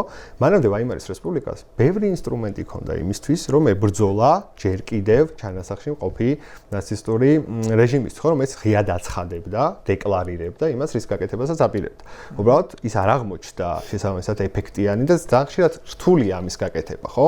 იგივე დღესაც მაგალითად რუმინეთის მაგალითი რო ავიღოთ, ხო, სადაც არჩევნები გააუქმა სასამართლომ, მაგრამ ხელახალ არჩევნებში იმარჯვებს, ჯერ პირველ ტურში გაიმარჯვა კანდიდატი, რომელიც შეიძლება იმაზე უარესი აღმოჩნდეს, ანუ იმ საფრთხეზე უფრო მეტი საფრთხე იყოს, ვიდრე მანამდე, ხო? შენ რასაც ამბობდი, სოციალური ქსელები, მედია და ასე შემდეგ, ეს არ ახალია დავიწყებული მეთოდებია, უბრალოდ ახალი ფორმა აქვს, ხო? და მაშინ რა ხდება? ანუ აგორაზე დემაგოგი გამოვიდოდა და ხალხს დაარწმუნებდა, თუ დღეს სოციმედიაში დაარწმუნებ, თვისობრივად იგივეა. ანუ არაფერი ახალი. არა, ეს არის უბრალოდ ეფექტიანობა. არა, ხო, ორივეს მეტი შეუძლია. ორივეს ვის? იმასაც, ვისაც უნდა სიმართლის ლაპარაკი და მასაც, ვისაც უნდა სიმართლის ამბავი ის არის, რომ არ არის მყეფარე, არ არის შოკის მომგვრელი და შესაბამისად დადის ნელა. ეფექტიანობის თვალსაზრისით შეიძლება ვთქვათ, მაგრამ არსი იგივეა, ხო? ანუ დემოკრატიის თანმდევი არის ეს ნაკლოვანება და ამას ვერსად ვერ წავალთ, უბრალოდ კიდევ ერთხელ თავარი არის მაგ თუ არა შესაძლებლობა ეს დავაზღვიო, ხო? გარკვეულ შემთხვევაში შეიძლება დავაზღვიო ის შემთხვევა, როგორც მაგალითად ახლა ამერიკის შეერთებულ შტატებში გვაქვს, როცა ერთი პარტია, ან დავუშვათ ერთი ჯგუფი და ასე შემდეგ, ნუ ამერიკას გავცდეთ, იგებს ერთი პარტია მოდის ყველაფრის მაკონტროლებლად. საერთოდ მისი არის პარლამენტიც, მისი არის აღმასრულებელიც, მისი არის სასამართლოც და დამოუკიდებელი დავუშვათ ვინ უნდა გააკონტროლოს მე მაშინ ასე როგორ აზღვევ მაგ შემთხვევაში ვაიმარსაც მოვიდა ეგ რო ანუ ასე არ ხდება ხოლმე მათ შორის არჩევნების სტატების შემთხვევაში და მაგიტო არის ის მექანიზმები ერთი თვითონ ხელისუფლების შტოებში და მეორე ტერიტორიულ იმაში ხო მოცემულობებში შეგვიძლია ვთქვათ რომ დაახლოებით ყველა 40 წელში ხდება იმიტომ რომ აქამდე ასევე იყო მაგალითად ობამა იყო მანამდე ეგ შეგვიძლია ვთქვათ მანამდე რეიგანს ჰქონდა ეგეთი ძალაუფლება მანამდე კიდევ რა ვიცი FDR-ზე და სხვა ეგ 2 წელი გრძელდება რეალურად. ზოგზე 4 წელიც გრძელდება, ზოგზე 8 წელიც. ეგ ყველა და აი როგორ დავაზღვიოთ, რას ვამბობ? როგორ დავაზღვიოთ? მაშინ აი 4 წელში ხო ძალიან ჰიტლერი რო გახდა კანცლერი, მანდედან 2 წელში მორჩა აღარ იყო რესპუბლიკა რეალურად. რა 2 წელში რო ვერ მოასწროს და ეხლა უფრო მეტად შეუძლია ეგ. აი მაგას როგორ ვასწროთ? არსებობს ის მექანიზმები, რაც არის, უნდა გამოიყენო, მაგრამ არის შემთხვევები, როდესაც ეს მექანიზმი ვერ მუშაობს, უბრალოდ, ნუ ვერ აზღვევ და ხდება ის შემთხვევა, ის სავალო მდგომარეობა დგება, რაც დადგამ შემთხვევაში, ხო? ნაცისტურ გერმანიაში. არა, ეს არის თუ უმცირესობის ტირანია, ანუ უმცირესობა, ანუ ადამიანის ვიწრო ჯგუფი თუ იგდეს ხას, თუმცა თუ უმრავლესობის ტირანია, იქ თუ დროულად არა, ხო, დროულად თუ არ მოხდა ჩარევა და დროულად არ გამოიყენა მექანიზმები, კი შეიძლება ისე დაამთავროს, როგორც ნაცისტურმა გერმანიამ დაამთავრა, ხო, საბოლოო ჯამში. ან ჩვენ როგორ ვაკავებთ? მოვუტანა კაცობრიობას დემოკრატია რა გზებს თამაზობს საკუთარი გამოცდილებით იმისთვის, რომ უმრავლესობის ტირანია არ დამყარდეს, მოდი ესე ვთქვათ. პირველი ლოგიკური გზა არის, რომ მართოს უმრავლესობა მაკონტროლოს უმცირესობა. ანუ ვინც მოიპოვა ძალაუფლება მართვისთვის, ანუ მიიღო არჩევნებში იმდენი ხმა, რომ ჩამოყალიბოს მთავრობა, მას გადაეცა პრივილეგია სახელმწიფოს მართვის, მაგრამ ვინც დანარჩენი ხმები აიღო, ისინიც ხალხს წარმოადგენენ იქ. დეპუტატები არიან თავისუფალი მანდატით, ის მთელი საქართველოს დეპუტატები არიან საქართველოში და ისინი დამარცხებული და წასასვლელი კი არ არის დეპუტატი, მათ უნდა ქონდეთ ბერკეტები ამის კონტროლის. ანუ ვინც მართავს მათი კონტროლის და ბუნებრივია რა არის ნებისმიერი ოპოზიციის ბუნებრივი ინსტინქტი, ხო? არის რომ უპოვოს პრობლემები ხელისუფლებას. და ეს არის თუ არა სარგებელი ხელისუფლებისთვის. ცხადია, სარგებელიც არის და მტკივნეულიც. სარგებელია რომ ნაკლები შეცდომა დაუშვა, იმიტომ იცი რომ გაკონტროლებს ფხიზელი თვალი და ხარ შენც ფხიზლად და ნაკლოვანია, იმიტომ რომ ამან შეიძლება საბოლოო ჯამში ამ ნაპოვნმა შეცდომებმა შენი სახში წასვლა გამოიწვიოს. ხო? დამარცხდნენ მომდევნო არჩევნებს.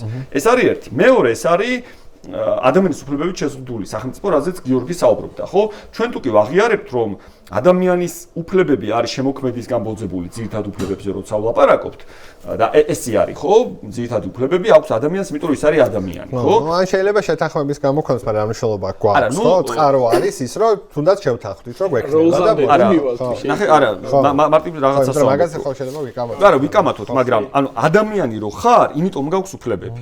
არა იმიტომ რომ სახელმწიფომ გადაწყვიტა რომ გქონდეს უფლებები. არამედ იმიტომ რომ ადამიანი ხარ და შენი უფლებების ფარგლებში აფუძნებს სახელმწიფოს.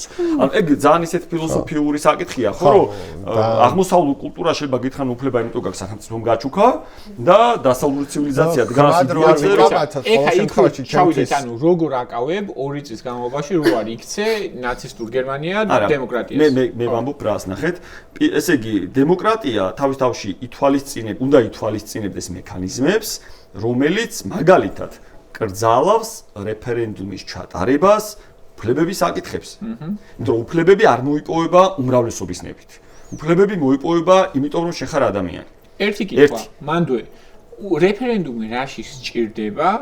თუ აკონტროლებს სასამართლოსაც და პარლამენტში სხვადასხვა რამეზე ვლაპარაკობთ, ნახეთ. როგორ აკავებ ეგ? ხო, ორ სხვადასხვა რამეზე ვლაპარაკობთ. შენ ამ შემთხვევაში საუბრობ შემთხვევაზე, როდესაც პირთა ვიწრო ჯგუფი უმრავლესობის სახელით ცდილობს ძალაუფლების უზურპაციას და მე გელაპარაკები, როცა ადამიანები დემოკრატიის გაუქმებას კი არ აპირებენ. დემოკრატიას იყენებენ უმრავლესობის სახელით უმცირესობის წინააღმდეგ. ორი სხვადასხვა რამეა. სულ სხვა რაღაცას ვამბობ რა, და არასწორად თქვი პრინციპში, წეგან დავინახე პოპულიზმი და რომელსაც აძლიერებს, რა ვიცი, 100 ჯერ თანამედროვე ალგორითმები და ასე შემდეგ.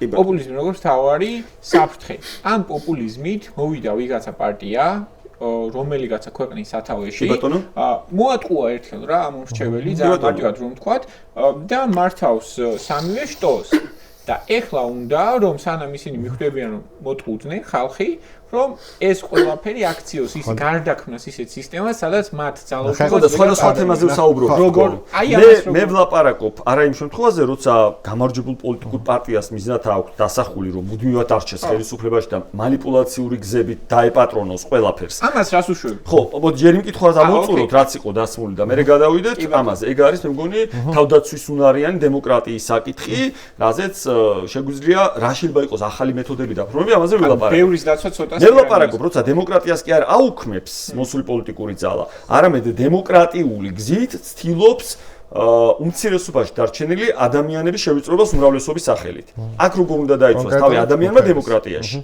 და ამაზე ვამბობ, რომ მექანიზმები აქ არსებობს. პირველი ეს არის, რომ ჩვენი კონსტიტუცია, სამართლებრივი სახელმწიფოს პრინციპი და სხვა ქვეყნებშიც, სადაც დემოკრატია, ლიბერალური დემოკრატია ფუნქციონირებს, გეუბნება, რომ ხელისუფლება შეზღუდული არის ადამიანის უფლებებით, როგორც სამართლით.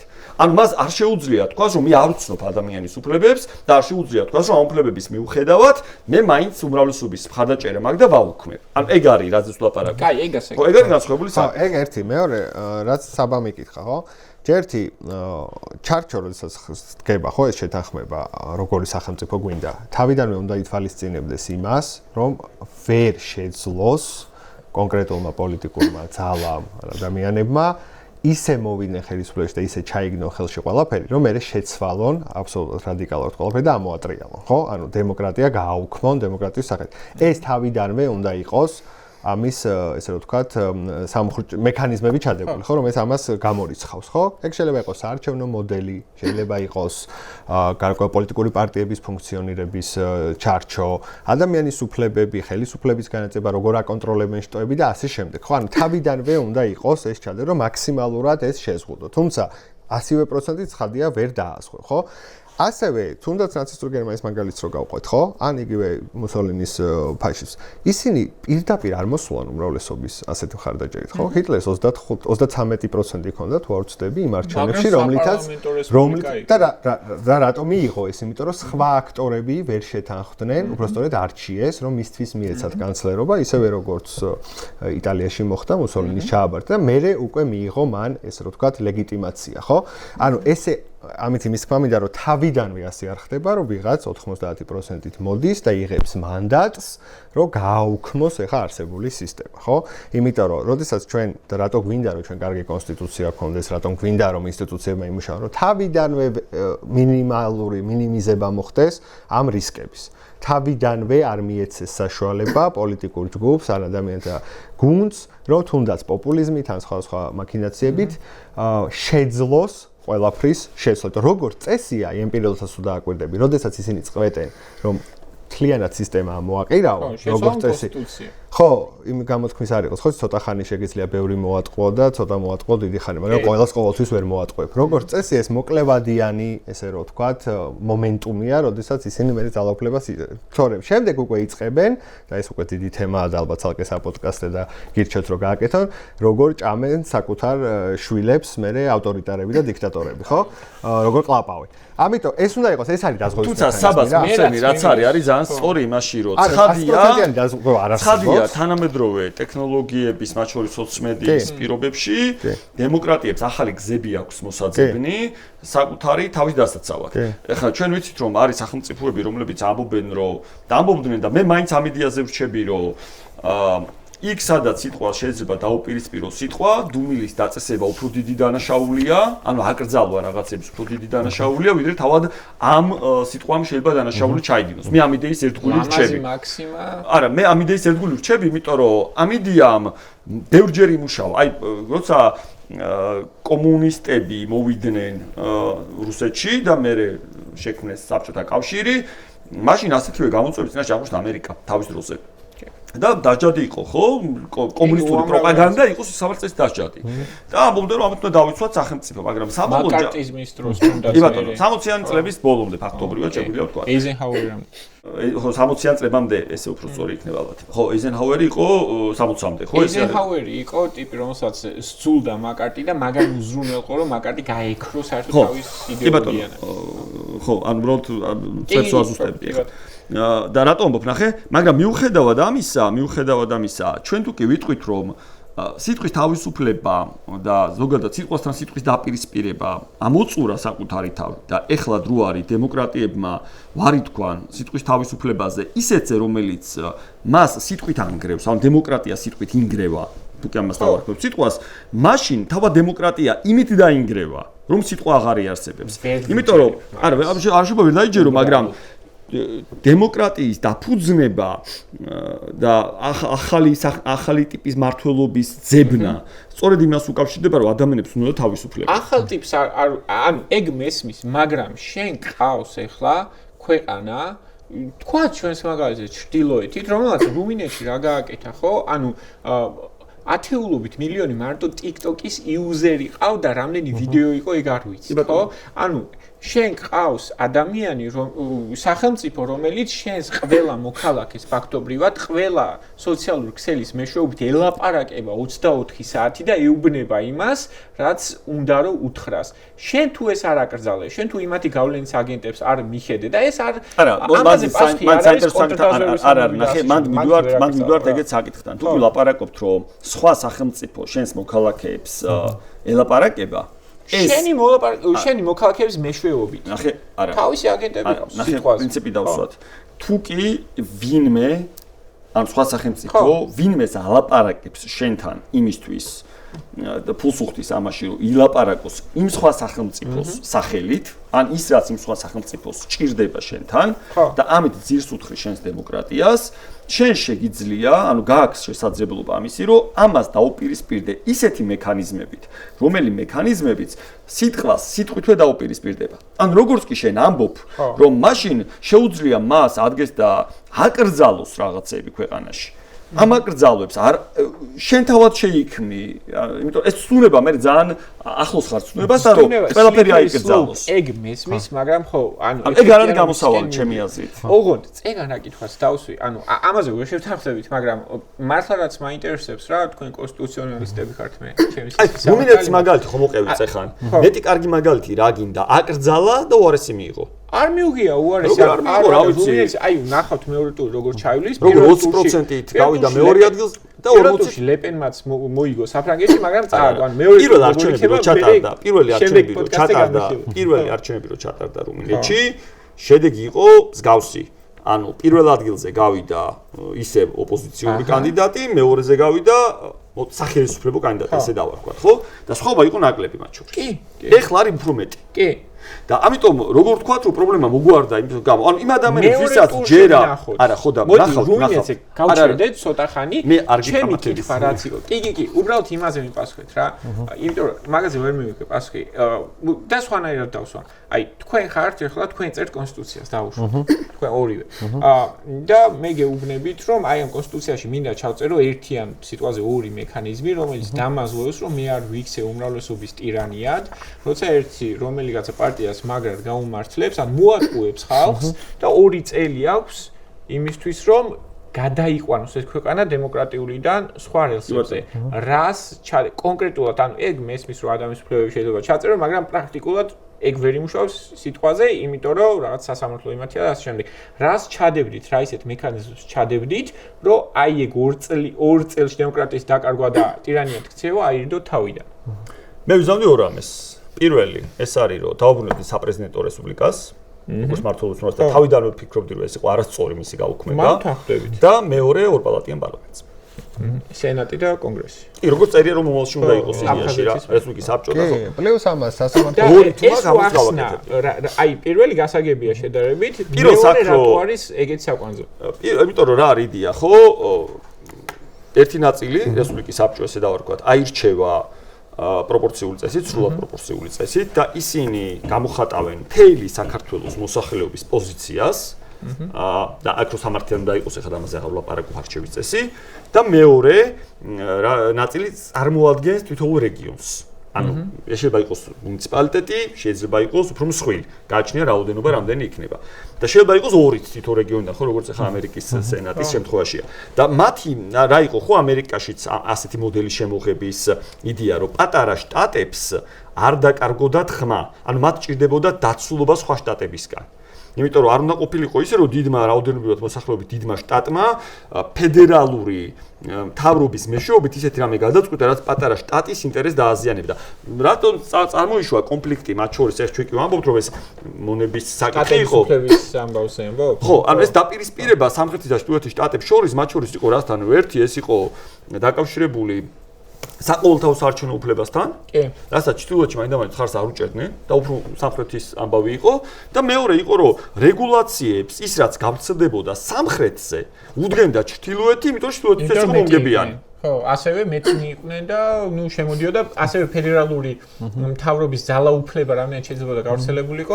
და ეს იყო ხო ერთ-ერთი ნუ მონების საკითხი, მონობის საკითხი, რაც მორალური საკითხი იყო მათ შორის და პრობლემური საკითხი იყო, ცხადია და დასამარცხებელი. ასე მონობის საკითხი იყო, რაზეც ვერ თანხმდებოდნენ, ანუ ეს შტატების უფლებების ამბავი, ის ანუ ამათი კონფლიქტის მთავარი საკითხი მონობა იყო. იმიტომ რომ როცა ამერიკის დამოუკიდებლობის აქტი იწერებოდა, მაშინაც იყო იდეა რომ მონობა აკრძალული იყო.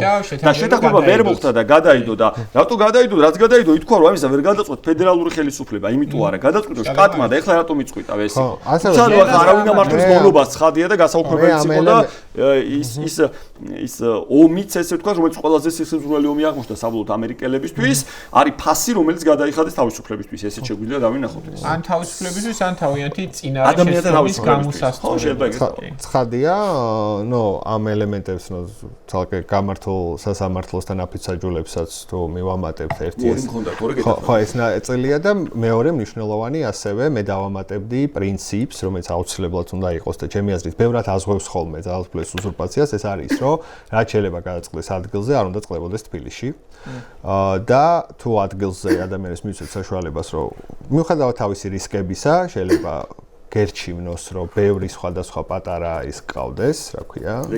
ხო, ლეგისლატურა ფეოდალი და ასე შემდეგ და მათ კონდეთ ერთმანეთთან კონკურენცია და კონფლიქტი, ვიდრე ერთიან ტირანიაში შეუწყო ხელი, რომ ერთიანად ცენტრალიზებულად ტირანია დაგიმყარდეს, ხო? ანუ ძალიან ცუდ მაგალითს ვიტყვი, მაგრამ იმ შეუმდგარ დემოკრატიებშიც კი სადაც ოლიგარქები არიან, გირჩევნია რომ ბევრი ოლიგარქი ყავდეს, ვიდრე ერთი, ხო? ანუ ადგილზე მე დავამატებდი ამას, რაც საქართველოს არასდროს არ ეღირსა და სხვათა შორის ქართული ტრადიციაა ეს. ანუ ცენტრალიზებული ხელისუფლება, რაც არ უნდა გვასწავლიდნენ, რომ ყველაზე ეფექტიანია, ქართული ტრადიცია არის პირიქით, ხო? და ამის მე არ შეუშინდებოდი ამას. როგორც ტერიტორიული მოწყობის თვალსაზრისით, ასევე ძალაუფლების დანაწილებას. ხო, ძალაუფლებას უნდა მიყვეს ფულიც, რესურსების და ასე შემდეგ, ხო? მე ამას არათუ სუბსიდიარობის პრინციპი. ხო, რომელიც წერია სხვათა შორის ეხლაც, მაგრამ ძალიან ფორმალური შინაარსით ამუშავებ. ამას დავამატებთ. კითხვა მაქვს, იმიტომ რომ დამიც მე მგონი ძალიან დავღალეთ, ის ძალიან დავღლით და კითხვა მაქვს უკვე ღვინოსთან დაკავშირებით. და ნერო წავიდეთ ფინალისკენ. როგორი სიამოვნეთ ჯერ ღვინით? მე და არ მომეწონა, ჩემთვის პირადად ასეთი ღვინო არის ბევრად ახლოს დგას და არა მხოლოდ ქართული და ავთენტური მგონი, არამედ უფრო მომწონს, ესეთი მშრალი მაღალი ტანინით და მსგავსი არომატებით, რაც წეგან თქვი. და რა ვთქვენ, აფასებთ ხოლმე, ხო? მე მაგალითად, ხო, ამიდან 7-ს დავუწერდი ამ ღვინოს. კი ბატონო. 7-ს.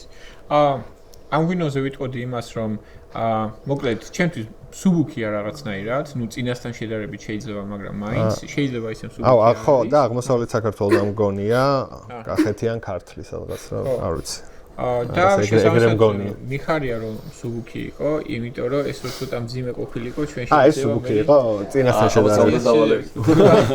ანუ აქ გვაქვს საკითხები, რა შეიძლება დაგვიხოცა ერთმანეთი აბსოლუტურად, რომ გავყოლოდეს იქ კრიზისში, რა შეიძლება იყოს ადამიანის უფლებების საკითხები, როგორი გამოყენები შეიძლება იყოს რაღაცა ცოცხალი დემოკრატიის გადასარჩენად და ასე შემდეგ. მაგრამ ხო მოუხდათ გონდელ ლაპარაკს ესე მგონია და ადამიანის უფლებებზე მე ვილაპარაკოთ. ჩემი ყოლა იქნებოდა მოდი ისევ 800-ს დავწერდი. კარგი ღვინო. ხო. მოკლედ ხო მე საკმაოდ სხეულიანი ღვინოა, ცხადია, რომ აღწეროთ ახლა კიდევ ერთხელ. ალკოჰოლიც იგრძნობა, უფრო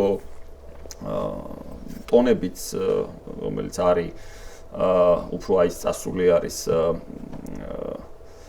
მე ჩემში იყო სწორად ხოტონები თქვი, რასაც მე ვგრძნობდი არომატებში და გემოც შეესაბამება არომატებს. ანუ არომატები რაც მოდის გემოც როსა მე აცდენილი არ არის. იყვება, ხო, დაბალანსებული ღვინოა, ეგეც უნდა ვთქვათ. ქვევრი არის, თავისთავად, ნუ ქარვისფერ ღვინოს ვეწოდებ, ქართული წესით დაყენებული ღვინოა. როგორც ვიცი, ეს ღვინო 6 თვეზე მეტი ვადით იყო დაყენებული ქვევში, ნახოთ კიდევ ერთხელ ეტიკეტზე. ჯიში არ არის ერთი ჯიში, რამდენიმე ჯიშის ყურძენია, კახური და დაყენებული ქართლში არის. ეხლა ნახოთ შეგვიძლია ეს. ახლა ვიხარე ქართული. ეს არის მითრა, ეგეთი ღვინო. ეს ანდროს. მითრა? კი ბატონო, ანდრო ბარნოვი არის ესეთი შესანიშნავი ღვინო. ქართლში ჩემი ფავორიტი არის. კიდე ერთ მეღვინესთან. მითრა მზეს ნიშნავს, ხო? ირანულად რაც მითრი დატე და ასე შემდეგ. რაღაცას გავხსენე. ეს არის მოკლედ როგორც გითხარით, რამდენიმე სახეობის ყურძენია გამოყენებული, ეს არის ქისი, ხიხვი, ქაწითელი და მწვანე, 4-ივე არის. ახმეტა როგორც მახსოვს ყურძნის წარმოშობის ადგილი. და 2021 წლის უნდა იყოს ეს ღვინო, კი ბატონო, 2021 წელია და 14